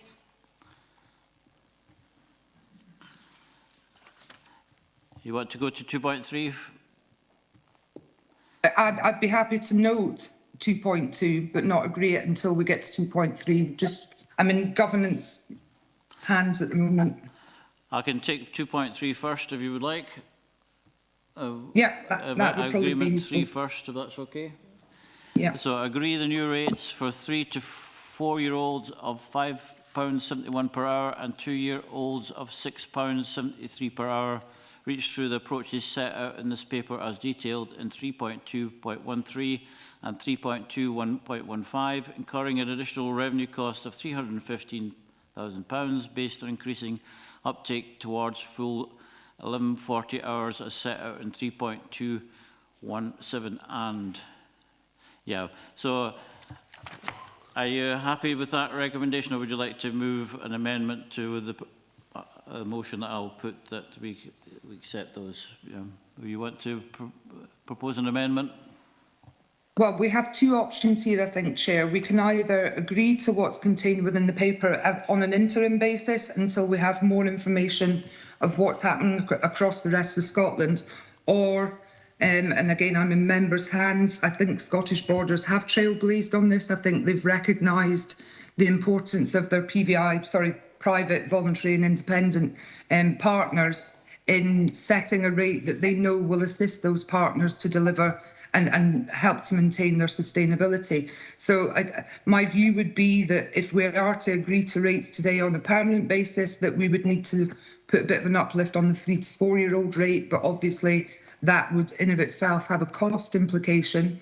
So again, I'm in governance's hands and Gillian's hands as to how we progress with that. Or we accept that these rates today be set, but we have a further report comes to the next Education Committee with a review of the rates. Then we get into the 6-month rule. So Gillian and governance would help. I'll bring in Gillian. Thank you, Chair. And I mean, I'm looking at the work that has been done to bring this paper to you today in terms of the open book exercise and the fact that only 17% of our private sector providers actually offered to assist us in setting off the sustainable rate. The business meetings that have been held with the sector, I understand that these are private businesses that are looking to make themselves as sustainable, and they are within their rights to lobby us to ensure that they are paid what they see as fair, but I am content that the papers in front of you today are evidence-based. You can see that the offer is higher than the Dumfries and Galloway or higher than the South West Regional Improvement Collaborative comparators, and I would not be comfortable with delaying any increase. So, as I say, Chair, I'm content that these papers bring forward an evidence-based offer and that this will clearly be kept under review as we go into the next stage of the procurement exercise. Councillor McGregor. I think just on that point, and accepting, as you say, that they are private businesses, so it's difficult to disseminate some of the information in comparison to our own council providers. How often have we met with the PVI sector in recent months, and how recently to have those discussions? Because I'm aware that a lot of the data has come from a national, is it an Ipsos Mori data rather than local? And has there been that engagement? I appreciate that the report and the work that's been done is hefty, but how often have we met with the providers of late? Susan. Thank you, Chair. Thank you, Councillor McGregor. We've had 2 meetings in the last 3 weeks. One with a smaller subgroup who we would anticipate doing further work with, and a second meeting that was a public meeting that half of our private sector providers attended and a very small number of voluntary sector, and no childminder attendance at that public meeting. So a small turnout at that meeting, despite it being trailed as only a single agenda item being on sustainable rate. However, the working group that we've set up have expressed a view that they would want to share their cost data with us, and we are trying to work through that with them in terms of what that might look like, how we would collate that from all of the providers, and what verification will be required to meet audit requirements and financial protocol requirements in order to take that data forward. And obviously anything coming out of that ongoing work that we would see happening over the coming months would be brought back to committee for further consideration. So that work is on the stocks, if you like, and will be happening in the background and will continue throughout the meetings in the coming year. So perhaps that offers a bit of assurance to Councillor McGregor. I think that certainly helps. Sorry, Chair, that certainly helps. My concern is that we haven't or the council hasn't had substantive meetings with them prior to the last few weeks, and obviously people would be in a holiday period there as well. I do think that we need to keep this under very serious review, and once that additional data comes through, we may require another report to committee to have another look, and hopefully by then we'll see the picture of what's happening across Scotland. But I don't want the PVI sector to think that this is it for a year. Okay, I think I accept your point there, Councillor McGregor. I'm just check reassurance from Tracy Songcore, Governance Officer, that if there was a material change in the financial situation, that it could be brought back. Yes, Chair. In standing order, if there's a material change, we can bring something back less than the 6 months. Otherwise, after the 6 months, obviously members can review any decision that they've made if there's no material change. Okay. So can we accept recommendation 3? Agree the new rates as I read out. Agreed. And we'll have to go back to item 2, recommendation 2. Agree the approaches taken in setting the proposed new hourly rate for funded early learning and childcare. I agree that this takes into account the national guidance ensuring a sustainable rate for providers as set out in 3.2. Agree that one? Yeah. And 4, note the implementation of the 2 business meetings per year with funded providers as set out in 3.2.21. Noted. Okay, thank you for that. That's the next one. It's just half an hour. Does you want it now?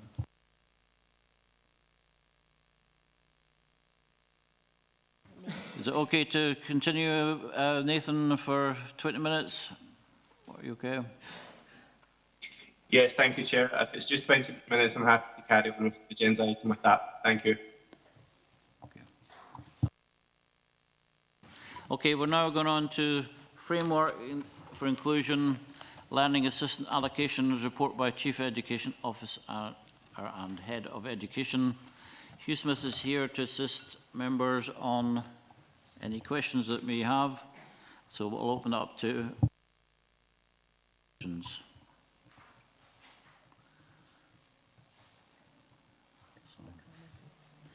Julie, was quick off the mark, Julie. Thank you, Chair. It was really just a query. Obviously, we talked earlier about the increasing number of children with additional support needs. We've talked about the gap, the attainment gap widening since COVID. So surely now, if there was ever a time where we needed more support in our schools, it would be now. And what appears to have happened in a lot of primary schools is support has been cut this year. Lots of schools are using their PEF budget, and it was interesting earlier when we talked about PEF funding and how it was being used. The PEF funding is specifically for those children from deprived backgrounds. But what our attainment data is showing is that there's been a drop across the board. So it's not just children from deprived backgrounds who are struggling. We've got it across the board. If you're in a small rural school, your PEF funding tends not to be very high because you've got lower numbers. In your bigger town schools, so in Northwest Dumfries, for example, you will get a lot more PEF funding.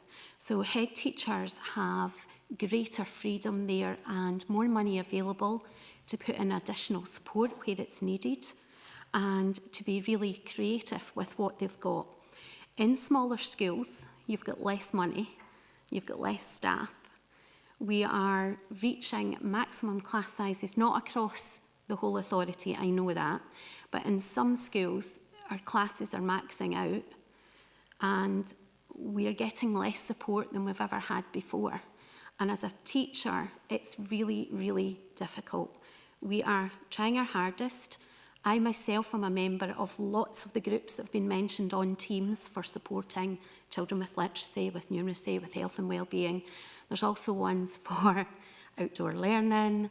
You know, there's a whole host of teams, and teachers, we only have so many hours in the day.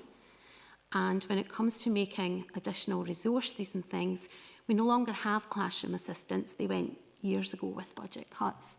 So teachers spend a lot of time making resources for pupils within their class. We're also having more children with needs in our classes as well. And I'm really looking for assurance that it's not just going to be the highest tariff children who get support.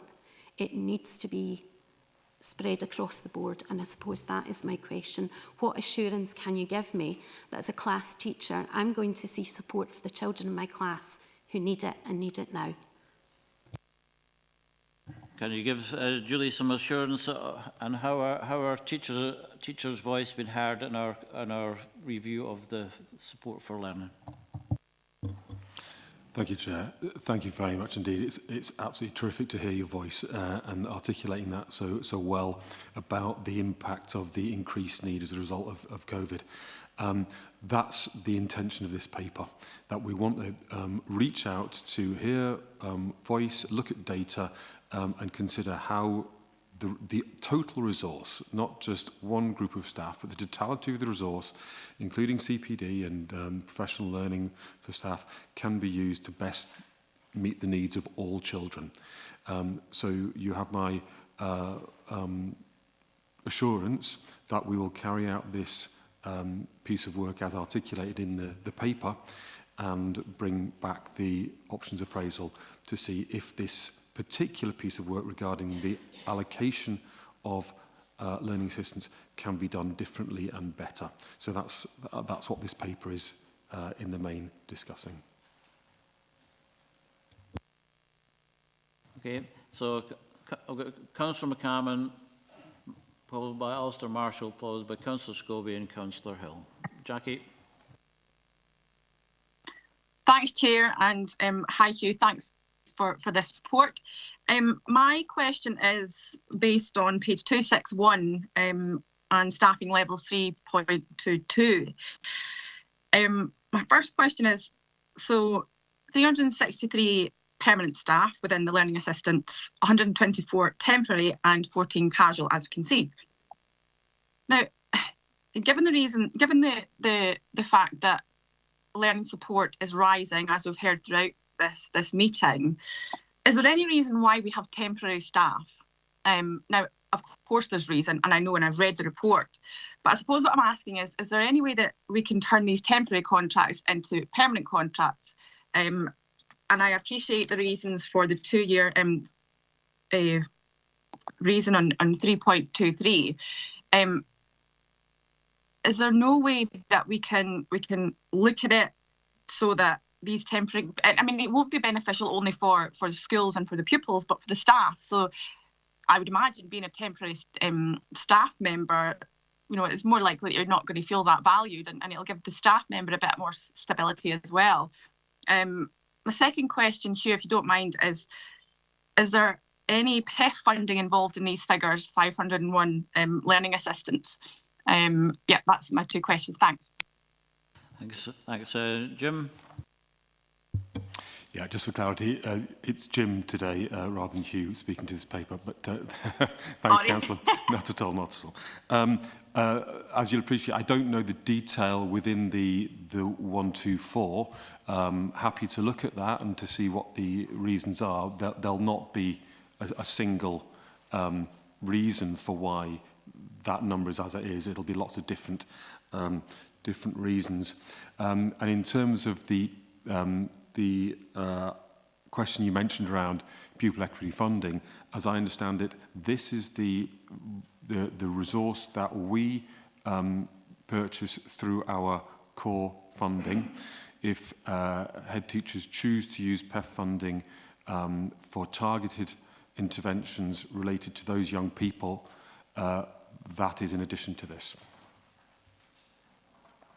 Thanks, Jim. We'll move on to Alistair Marshall. Sorry, Chair, can I come back in there, please? Yeah, Jim, thank you for that. So the temporary staff, I appreciate that there will be individual reasons. However, I'm sure there will be opportunity, if you like, for us to offer some sort of scheme of you know, to help pull these temporary staff into permanent positions. If there is room to do that, I would really like to see that happen. I'm more than I know you're more than capable of finding that information out. But if you could just feed back to me and of course the committee, that would be great. Jim? I think John will take this, but thank you, Councillor. Thanks, Jim. Councillor McCammon, thank you for that question. And I think this does highlight some of the sort of challenges around about workforce planning and that whole recruitment and retention of our staff across the whole service. And there is a requirement, an element of requirement to have some temporary staff in positions. And you've absolutely nailed it, I suppose, with regards to the pupil equity funded staff that do come into the service, who we then have a responsibility for. Pupil equity funding has now been in place for moving into our 5th year, and therefore many of those staff that schools contract accrue permanency. Therefore, we have a requirement as a council to ensure that they can move into permanent positions. So therefore, it is necessary for us to keep some positions on a temporary basis to ensure we've got that capacity to absorb any staff that are taken in through schools contracting those individuals individually. However, overall, I would fully agree that a stable workforce, a more stable workforce, is what we're all looking for, something that we can rely on, an opportunity for staff to build careers in Education and Learning Directorate. And again, we have at the moment a member of staff funded through the additional teacher commitment who's looking at that whole root and branch approach to how we recruit and retain staff at all levels within the service to ensure that we are meeting our statutory requirements. And another paper will come back to this committee later in the year with some of the update on that information. Thank you. Thanks, Jackie, and thanks, Jonathan. Alistair. Thank you. In Appendix 1 on page 279, for the survey questions, question 35, I feel supported to do my job. 89 respondents said neutral. Is that not quite high? So I was just wondering what support is available for learning assistants, and is there any other types of support that can be made available? Thanks. Yeah, before I bring in Jim, just say that the survey we did of learning assistants shows one thing, that shows the passion for our staff for pupils who have got additional support needs, and how they're involved in it, and they take their job very seriously in helping young people in their education. Thank you for that additional comment, Chair. I couldn't agree more. Thank you, Alistair. Excellent question. I think you're right. If that's a large response with a fairly neutral tone to it, and that, of course, does exactly what surveys like this are intended to do. It flags up areas that we need now to look at and consider within the overall response to this consultation. So you're absolutely right. That is something that would be a concern, or certainly something to consider. In terms of supports, I think we have a normal line process in place as to normally, such that every member of staff they work within a structure, and it's the responsibility of their line manager to make sure they get the support they need to carry out their functions. So absolutely right, that would be something that we'd need to look at and consider why it is. Drill down a bit further, I think, into this data and say, but why might that be the case that some people only feel a satisfactory level of support for their jobs? Thank you for the question. Well, we're on to Councillor Scobie.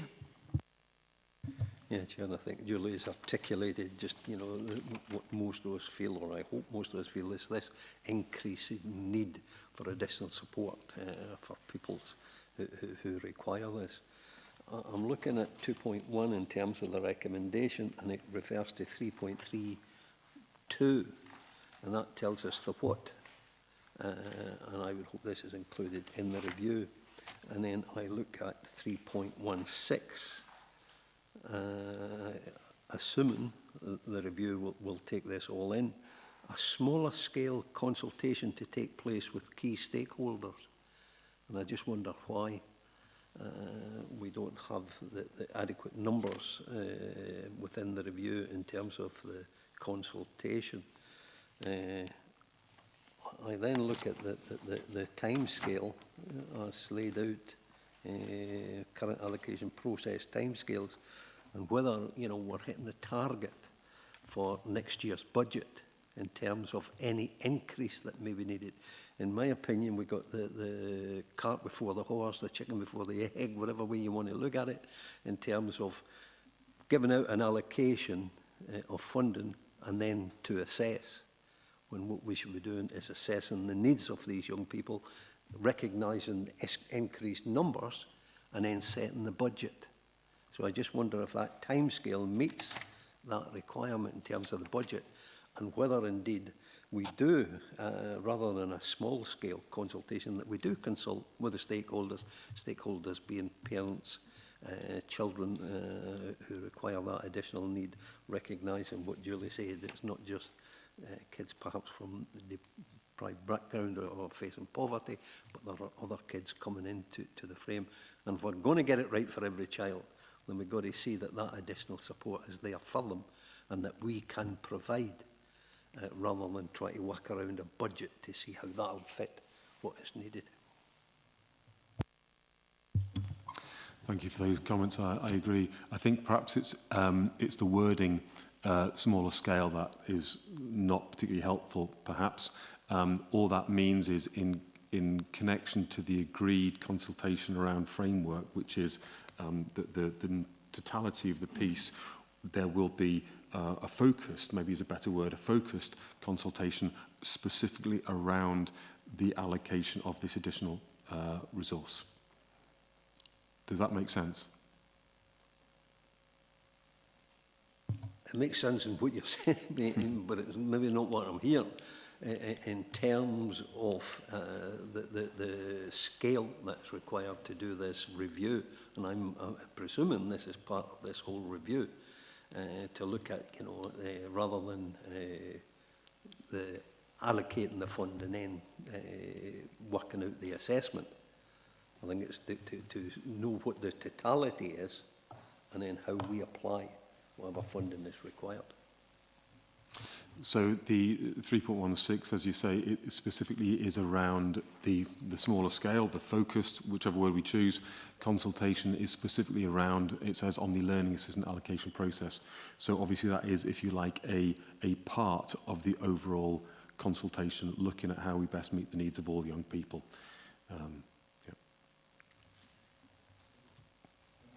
Timescale in terms of next year's budget. Whether this meets that requirement.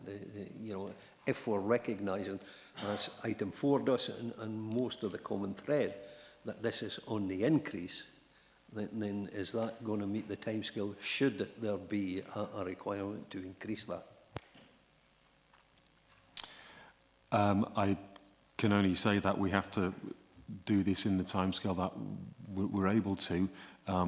It's not obviously a one-year process. This is in order to inform our allocation for years and years to come. So I take your point, whilst it might not meet other particular time thresholds, the point is to get it right in terms of the evidence we've got on the machine now. And I think the piece of work is the right piece of work to be done.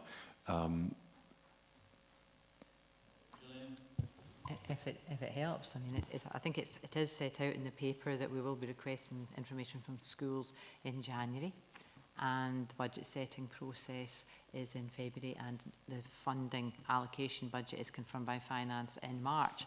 So I think there are two separate things here. Firstly, the consultation on the process that Jim has clearly set out. This is about how we do it, and the quantum of what we are actually then allocating is a separate process. And if members wish to include additional budget to the support and learners budget as part of the budget setting process, as was mentioned earlier today, we do know the vast majority of needs of our pupils today because they are in our schools at the moment, and we're in members' hands as to how you would like to determine the budgets moving into next financial year. It's up to us as councillors and groups to fashion the budget, I think. I've got Councillor Hill, then Councillor.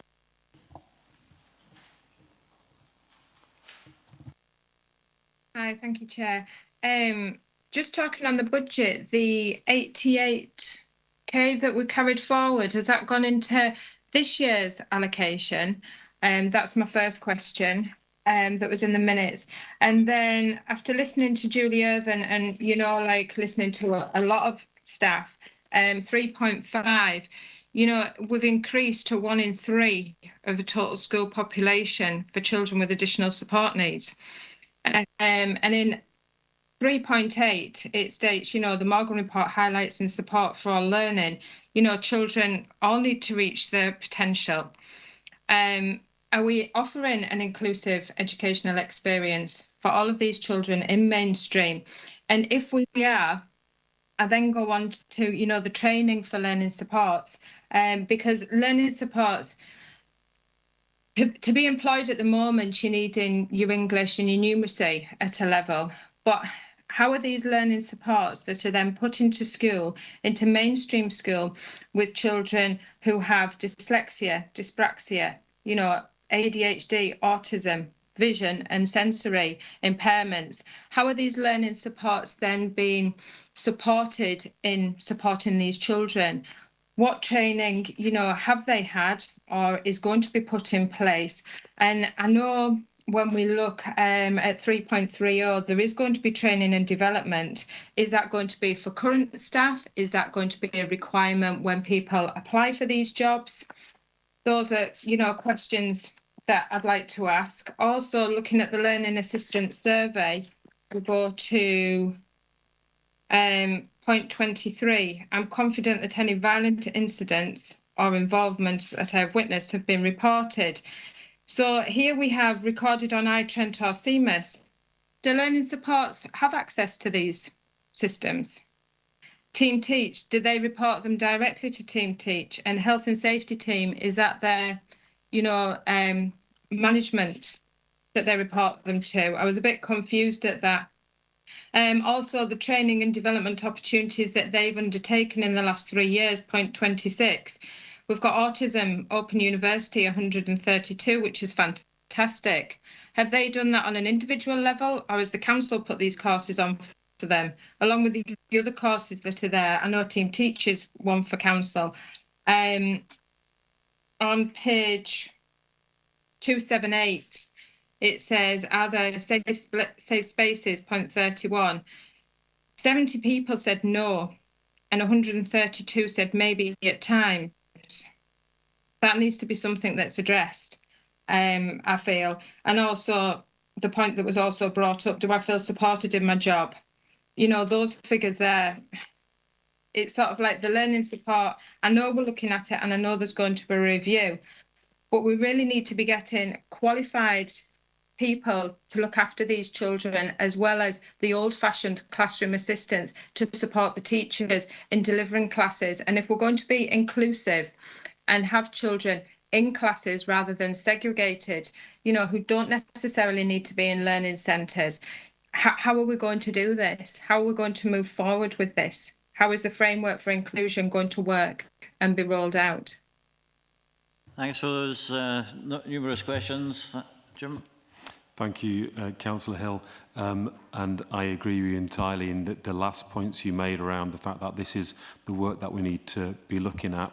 There's a clear case as articulated through the 2020 government report, All Our Learners, which identifies this. Clearly part of that, which is articulated, I can't think which point in the paper it is, it's earlier on in the paper, is that we are looking at a much wider range of challenges in terms of young people's experiences. So that's part of the picture. But as we've discussed previously with comments from the teacher rep, there is clearly a COVID-related factor here as well. So just to, and please, I might not have got all the questions you got. The 88,000, yes, that's been allocated to this year's budget. Training, is it for current staff? Yes, it is for current staff, not merely staff joining the service.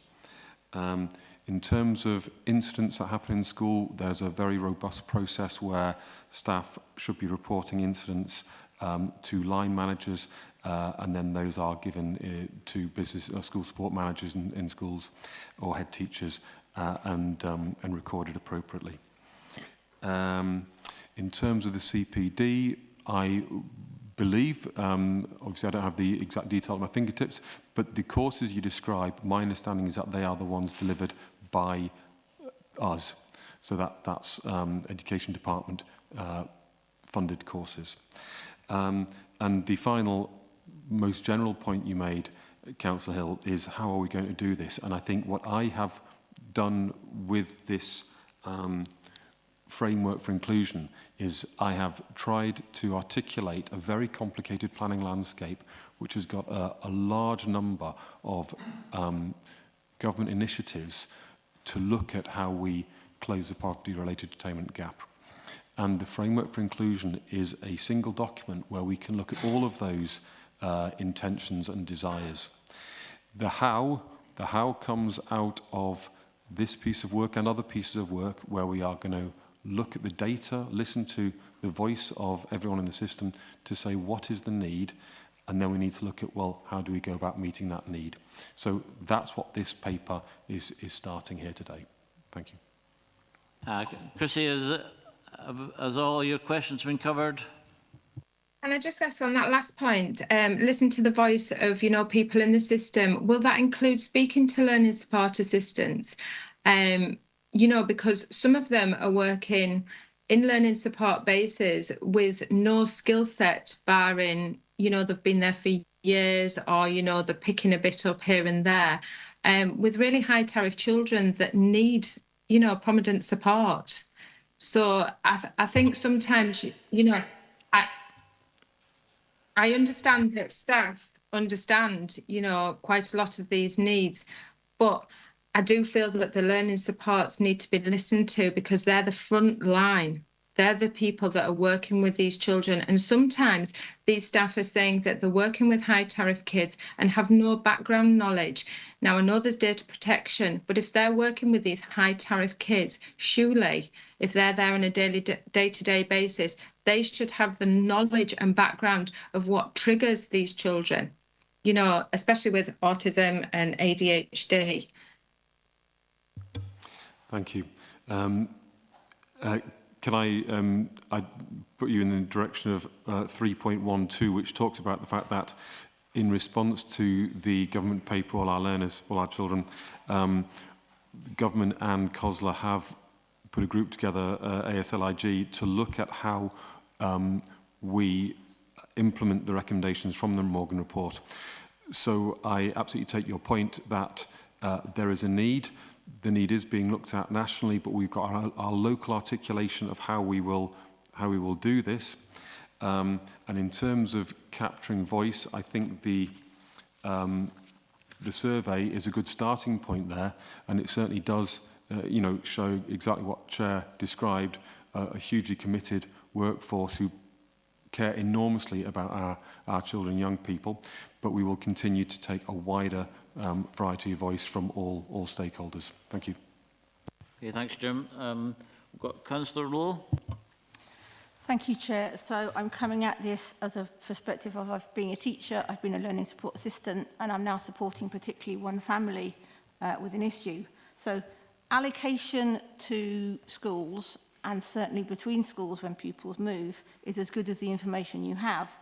So I have a situation of a P7 pupil, now in S1, very late in primary 7, was diagnosed with dyslexia and ADD, had no support in primary school, had a very anxious summer, concerned about his move to secondary school, and only now has the conversation started about an IEP.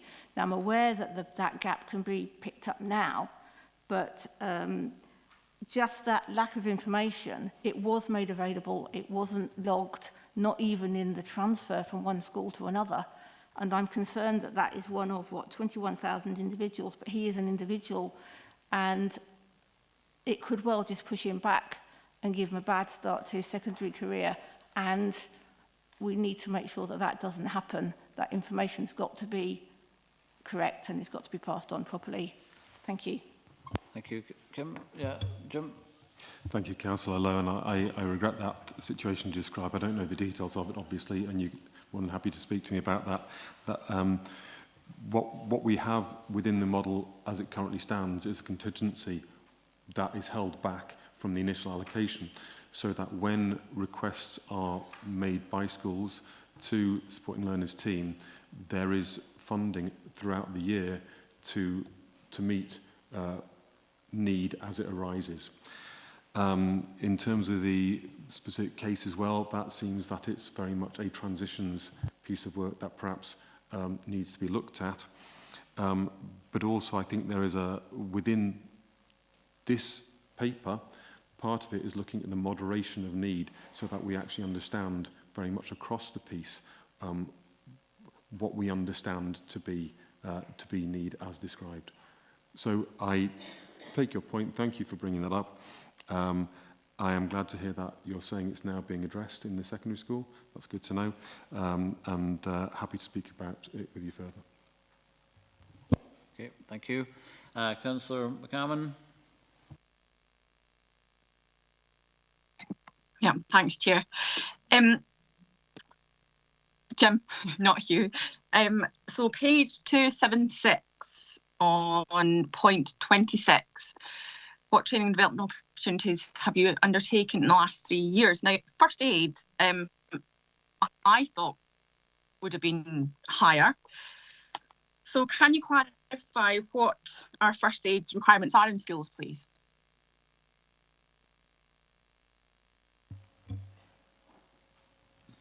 Sorry, can you clarify the question, Councillor? I don't quite know. You mean of a teacher, of a learning assistant, of a head teacher? I mean, obviously we have.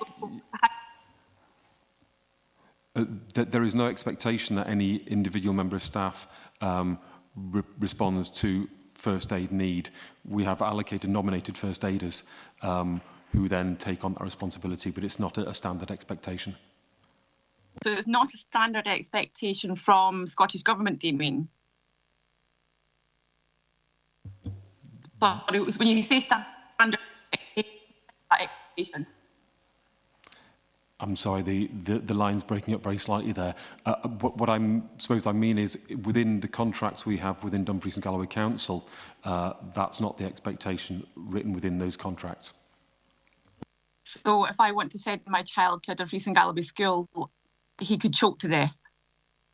So it seems reckless, whether we're following standard procedure or not, that we're not kind of exceeding expectation and ensuring that every child is covered by a first aider, rather than we're now worried to send our child to school because there's no first aider there for the child for any. Am I understanding that? I'm sorry, I must have miscommunicated that. I certainly didn't say that there was not first aid provision in every school. That is absolutely the case.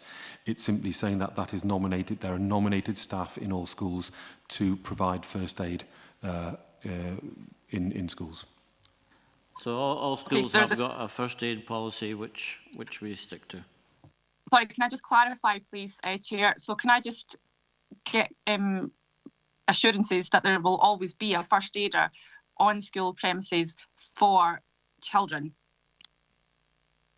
I think this is an issue which I think maybe better, so that we're all absolutely clear, sent out to members in terms of roles and responsibilities, because I think what we're doing here is the example that you gave, Councillor McCammon, would normally be a healthcare need to which there would be an individual plan.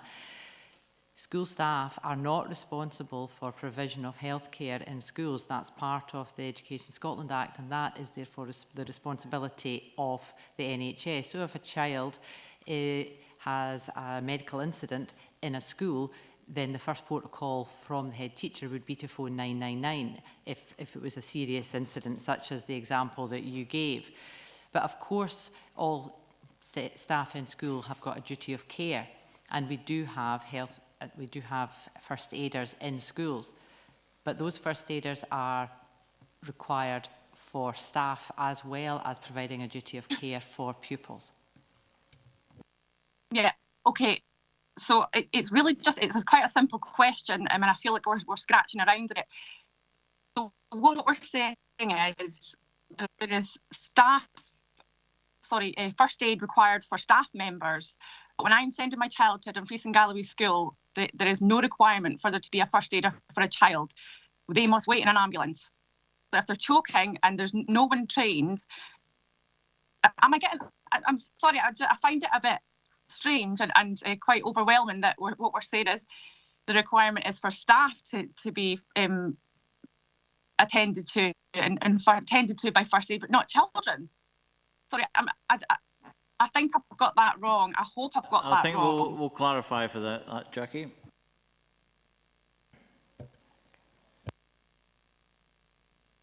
So my understanding is this survey is for learning assistants, not for the whole school or the whole classroom. So this will be the amount of learning assistants that have had first aid training. Now my understanding is that they can move about schools because we employ them from the core centre. So surely it would be better to have more stable teachers or head teachers or deputy head for first aid than actual learning assistants who can move about or maybe on a temporary contract. Sorry, I hadn't. I wasn't referring, and initially I referred to point 26, but my question was overall. I appreciate the amount of time that this is taking up, but it's on record, so I want it clarified, please. People are watching. But are we saying that... Should we get a perspective from a teacher then? Julie, you want to come in? Thank you, Chair. It's just to say that in every school in Dumfries and Galloway, we have first aid trained staff. I am actually the first aider in my school. Now, there are 2 of us. If you're in an early learning childcare setting, every single member in there is qualified in paediatric first aid. So if there is an issue in a school and you are attached to a nursery, you have lots and lots of qualified staff. If you're not in a school with a nursery, there are still qualified staff for first aid, but it is the general first aid, not paediatric first aid. But general first aid is a 3-day course. It's first aid at work. It covers you to deal with first aid for all staff, for all children as well. So every school does have first aiders in it. We have a duty of care to the children in front of us, as well as then to our colleagues at work. I hope that helps. Perhaps we could send some out, Gillian, just on health and safety practices in schools, and especially with special mention of how we make sure that our children are safer if they've an accident or whatever. Yeah. Chair, can I just finish my point, please? I feel like you're shutting me down every possible opportunity. No, Julie, thank you very much. Please, Jackie, that you've got to observe the role of the chair. I'm in charge of this meeting. You have to get my permission to speak. That's the fact. I hope I'll be very inclusive to you because you have been speak to. So you don't speak over myself or other members, please. Thank you. Anybody else want to come in on that? Chrissy. Can I ask what Dumfries and Galloway's policy is on first aid for paediatric care in schools? We will send that to you, Councillor Hill, so that we're all clear. And I'm conscious we made a commitment to our BSL interpreter regarding time, and I'm not trying to close any conversation down here. I am trying to manage the time of the meeting alongside the chair this morning. But if it's helpful, we will send our health and safety and our first aid guidance out to all members, and then we're all singing from the same hymn sheet, because I think there's maybe been some interpretation here as to whether we were referring to certain groups of staff, certain contracts and certain incidents. So we will try to clarify that in writing. With apologies to Councillor McCammon for being a bit hard there, I'm going to the recommendations, and members are asked to, 1, agree to the review of the... Got my hand up. I will go into the recommendations now, Jackie. Members are asked, 1, agree to the review of the learning assistant allocation process as detailed at 3.32. Agreed. 2, agree to receiving an options appraisal for a new allocation process at the end of the review process as detailed at 3.33. Agreed. Agree to receiving details on the learning assistance workforce plan as part of the Educational Learning Employment Plan report for the November committee. Agreed. And agree 4, to receive further updates in respect of the DG framework for inclusion as detailed at 3.2. Agreed. Well, thanks. We're going to take another 10-minute break for our interpreter.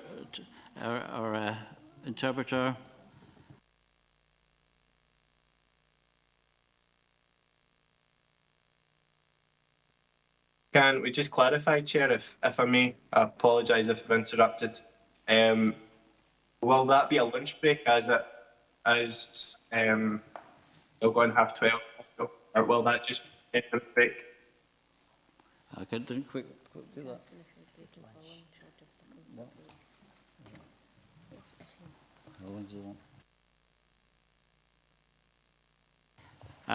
We have no lunch booked, Nathan. Okay, so just a 10-minute break.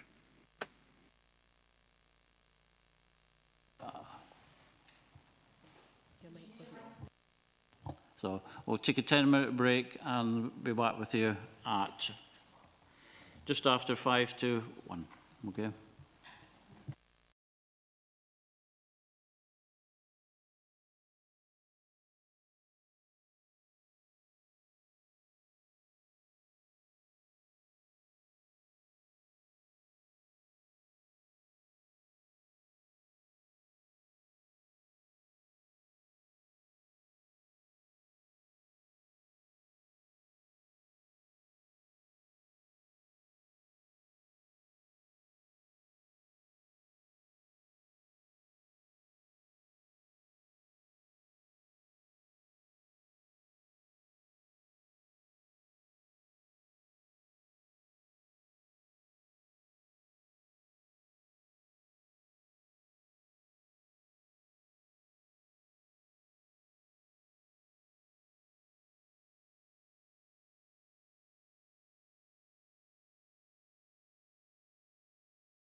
Welcome back, councillors and officials.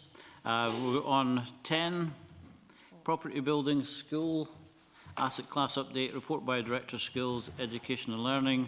Lauren Foss is here to assist members on any questions. Any questions? Lauren.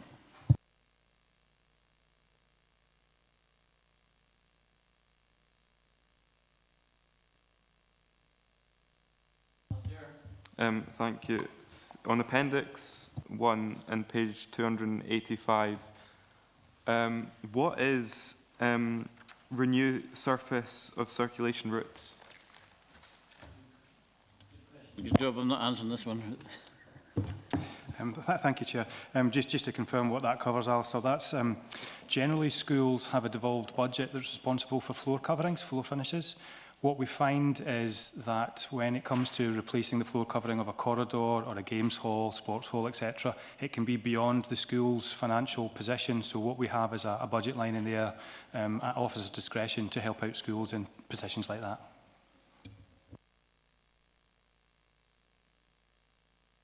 Questions? Okay, if no more questions, we'll go to the recommendations. Members are asked to note 1, the financial position for the property building schools asset class at the end of June 2022 as detailed in section 3.1 to 3.5 and also within the appendix. Is that noted? Yeah. Note the financial position for the 1,140 hours early learning and childcare ELC projects at the end of June 2022 as detailed in section 3.6 to 3.7 and also within the appendix.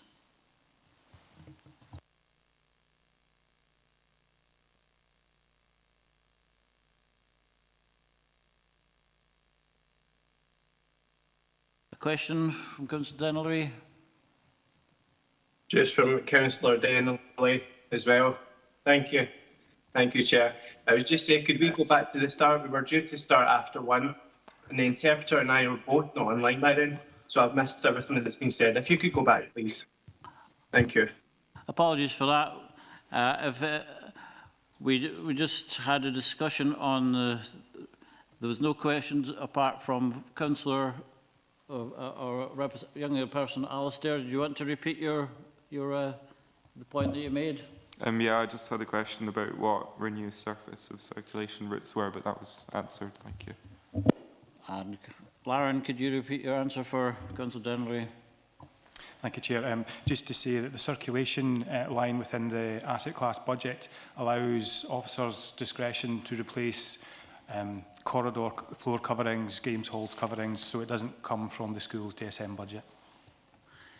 Okay, and then if Councillor Dennery wants to come in at that point, he can come in if he wishes.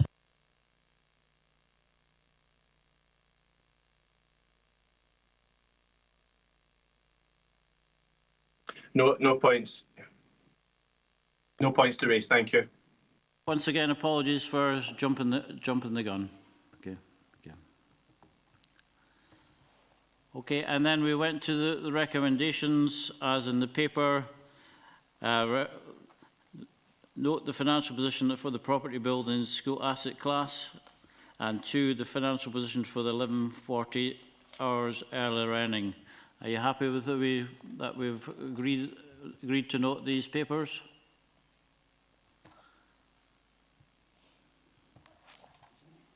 Yes, noted. Okay, thank you. And we're on to 11, Dumfries Learning Town Phase 2, update report by Director of Skills, Education and Learning. Lauren Foss is here to assist members on any questions. Does anyone want to say to the report, Lauren? Are you... No? So any questions or points on the paper? This paper is a forerunner to one which will go to the full council at the end of the month, where a final decision will be made based on more accurate financial statistics and figures which will be available to members. But if there's anything to say on the educational context content of the report, then that would be welcome.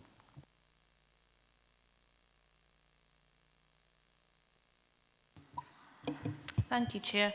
I just wanted to ask if how were we doing with the actual design? How far forward are we with where? And sorry, Dumfries High School. Sorry, I just realised there. Dumfries High School. How far we are with the actual design and where it's going to be situated? Because I know we've got very constricted area, and we're hoping to build as in situ as the pupils are still in school, and then we have the whole David Keswick Centre issue as well with the track and such like. So are we any further forward with the actual design and how it's going to go? It's a good question, and I'm delighted to say we're making really good progress along how the design has been evolving. As detailed in the report, we've been through a design sprint process which brought together a real large community of individuals that can drive the project forward, look at the consultation side of it, look at all the different options coming through. One of the key objectives for us was absolutely to minimise the operational disruption during the whole process. We know it's going to be a tandem build, so the existing school can remain completely in situ while the new one's constructed. That includes the David Keswick. Through the design sprint, we've come out with a solution that allows us to retain the running track in its exact location just now, albeit there would be a level of refurbishment at some point in the process. Enabling works will shortly start at the turn of the year, where we're looking to relocate the 3G synthetic surface pitch to where the grass pitches are, because the selected option that's coming through the mix just now is siting the school on the existing 3G pitch location. I have to say there's a caveat to that. We're going through the planning process. There's a PAN submitted just now, an application of notification, where we will have a meeting on the 2nd of November in the high school. That's where we will consult and engage with a wider stakeholder groups beyond the school and beyond building users to look to see if there's anything that would influence that, and anything from a planner's perspective that would change the logic of how the site's going to be constructed. But at this stage, I would say there is a preferred option for where the building should be located on the site. There's a preferred layout and configuration of what the footprint of the building looks like. It hasn't gone down to corridor widths, dimensions of rooms, etc., but it does have a footprint of the building with all the adjacencies that the staff have been involved in, trying to make sure that the faculties sit within proximity to each other, discussions around where toilets should be located, staff rooms, all of these bits and pieces. So this is quite an overarching, high-level conceptual design at this stage. It will move, once we're through the planning process, to the next tier, which will have all the detail within it before we get towards a design freeze. So we're talking, thanks very much for that, Lan. That's really great that we're at that place. So are we talking behind? It'd be built behind where it is just now? Is that where we're thinking? Because there was a lot of concerns, I think, from public thinking it was going to be where the track is, you know, over that side there. So we're talking about starting it behind where it's already situated. Is that what we're saying? Just for clarity, yes, that's certainly the preferred option as it stands just now. We went through quite an extensive process of looking at the pros and cons of about 3 or 4 different solutions. There are reasons for obviously making those decisions that the project board were part of, that the consultation that Ryder Architectural led on with the school and wider consultees. Obviously, caveat being that it has still to go through the planning process. I think the key thing is, with siting the building up there, we retain all of the external provision as it stands just now for the longest period of time that we can. So the impact on building users and third-party users of the facilities is reduced as much as it possibly could be. No, thank you. It makes perfect sense. But thanks, Lauren. Lauren, when would be an appropriate time for the committee to get a sort of overview of the plans for the Dumfries High School? I think post the planning process, once we've landed on a frozen design, it would make sense sort of into the new year potentially through the design phase for it to bring something back. It depends on the level of detail that members would wish to see, but I think it probably makes sense probably into the new year. and probably if we can get the two projects to align to bring something back for the Academy and Lobbin at the same point. To get something back in the new year? Yep. Okay.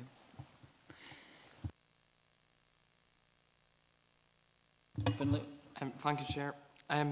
You mentioned there that you'll go to a wider group of stakeholders to meet the planners. Are young people involved as stakeholders? Absolutely. I think that's been really key and absolutely fundamental to making sure that we get the right design solution through this process. What I would say is, through delivering this project through Hub Southwest, we were able to engage with an external consultancy agency to deliver the strategic support services for us. So basically outsource the design and the consultation process to an organisation that do this process for a living. That process has been taking place over the last, maybe 4 or 5 months now, where we've been engaging with pupils of not just Dumfries High School, but also any of the feeder primary schools, the cluster primary schools, because they will be the future pupils of the high school, meeting with the parents, meeting with the staff, meeting with any of the existing building users. The engagement process that I made reference to on the 2nd of November is actually more to catch neighbours and any other community council interests, or anyone that has an interest in what's happening at the school, just to sort of give them a flavour of what we're looking to deliver there. But the key part has always been making sure that we ask the right questions of the people that actually use the building, because that's who's important to help shape what the solution looks like. Thank you. Okay, so move on to the recommendations. Agree that a submission for the Learning Estate Investment Programme, LEIP 3 funding will be prepared in readiness for submission to Scottish Government as detailed in section 3.2 to 3.29. 2, note that the full Council will be asked to provide the required level of political and financial commitment to support the submission once the bid has been further developed and the LEIP criteria have been clarified by the Scottish Government. 3, note the update information in relation to Dumfries High School as detailed in section 3.3 to 3.6, and 4, agree that a realignment of 3.15 million from the Dumfries High School project funding allocation to a solution in support of the specialist autism provision as detailed in section 3.4 to 3.42. Are you happy to note and agree as mentioned? Okay. We're now on to 12, transformation update, partnerships and school management arrangements, report by Director of Skills, Education and Learning. Jonathan is here to assist members in any questions which you may happen and may have, and I will open the meeting to member discussion. So, anybody got any points to raise on the important paper we've got before us? Anne Barber, could you come in, please? Good morning, members.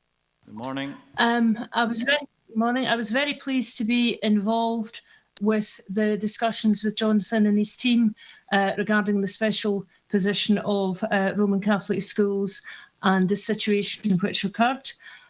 We were very happy to be involved in this and are happy with the result. One slight caveat was I've consulted with my other colleagues on the committee, if we want to call it that, and we weren't aware that the recommendations were going to the LNCT at this point. We understood we were going to have a further meeting, but in the whole realm of things, that's a fairly minor point. I'd also like to say there's a small mistake on the table on page 310, but I know that John is aware of the updated information and I'm sure he'll put it forward to members. But just to say that the Catholic community is happy with what we have done and the respect we have been accorded by the Council. Thank you. John. Thank you, and thanks, Anne, for your words. And certainly I enjoyed the process. I think it was a really fruitful, robust discussions that we had to try and find a way forward, a solution that everyone was comfortable with. So thank you for that. And yes, absolutely, It was highlighted last week when I met with some of our colleagues regarding the information presented, and I asked on Friday that that was updated, and I'll circulate that round to members after committee today in terms of the updated information with regards to the young people who are catchment within the Roman Catholic schools in Dumfries and Galloway. Thank you. Any other contributions to the discussion? No. Move on to the recommendations. 1. Note the work undertaken by council officers in partnership with Dumfries and Galloway Council's Roman Catholic schools representatives as detailed in Appendix 1. 2. Note that the local negotiating committee for teachers, LNCT, reviewed and agreed the updated policy on the recruitment and appointment of teachers to promoted teaching posts in Dumfries and Galloway to take account of appointments to Roman Catholic schools. This is in Appendix 2. 3. Note that the LNCT will consider the procedures for appointing head teachers and principal teachers to partnership schools for agreement as a devolved matter. 4. Agree that the council officers implement any future management arrangements based on the updated policy and procedures on the recruitment and appointment of teachers to promoted posts. And agree the revised communication plan within Appendix 3 will be applied when the triggers referenced within Appendix 4 are reached. Agree the consultation mandate and consultation process within Appendix 5 are applied when council officers seek to implement revised management arrangements. And 7. Note that Hutton Primary School will be mothballed for the session 2022-23 due to there being no children attending the school. So you agree to note and agree as in the recommendations. Okay, thank you. And we're on to any other business deemed urgent by the Chair due to the need for decision, and I have no urgent items. And 14 is the Local Government Scotland Act 1973. Consider adoption of resolution to exclude the public from the meeting in terms of Section 50A(4) and paragraph 6 of Part 1 of the Schedule 7A of the Local Government Scotland Act 1973. And we have to... Who wants to come in? Councillor Denley, do you want to come in?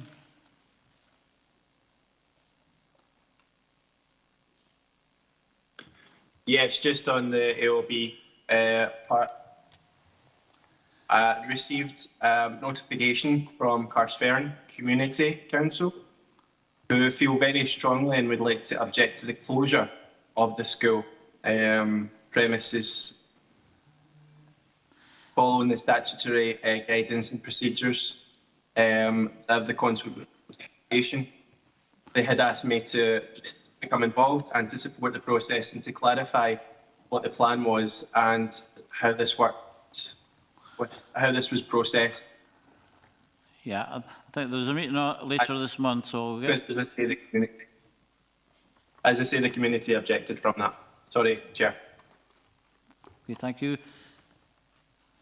So if you want to come in that, John, there's a meeting on the 29th of September with the people at Carstfern and... Yeah, I can clarify on that process. So the Council are currently undergoing 3 statutory consultations at the moment. One on the realignment of the Wallace Hall catchment area, one on the relocation of Lowerburn Primary School, and the third one is on the closure of Carstfern Primary School. So we're currently in the midst, if you like, of a consultation period. And on the Council's website, and all communities have been written to as well, there's advice about how those views can be made and how the representations can be made. We are going to have 2 public consultation meetings next Thursday. The first one at 3 o'clock at Dalry Secondary School in the hall, and the second one at the Lagwin Hall at 6 o'clock at Carstfern Community Village Hall. So representations will be made at those meetings, and again, members are more than welcome to attend those meetings as well. Thank you. Oh, could I just also add, Chair, sorry, I should have said, due to the additional day's closure this week due to Her Majesty's death and the funeral on Monday, we have extended the consultation period until the 4th of November. It was due to finish on the 14th of October. However, we're required to consider at least a 30-day period for consultation. So that period of consultation has now been extended until the 4th of November. Thank you. Are you happy with that, Councillor Dennerley?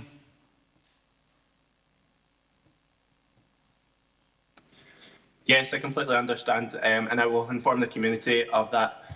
Just as a councillor and as a elected member of the representative, I just didn't have a lot of information of that. So, if you could, I know this is going to be circulated to the community, but could you clarify? Will the councillors be involved in these meetings? Will they have access to this information? You just get the answer to that from Lauren. Thank you, Chair. The document set should have previously been circulated, I think a week and a half ago, but I'll definitely check when I go back in the office with the team to make sure that that's there.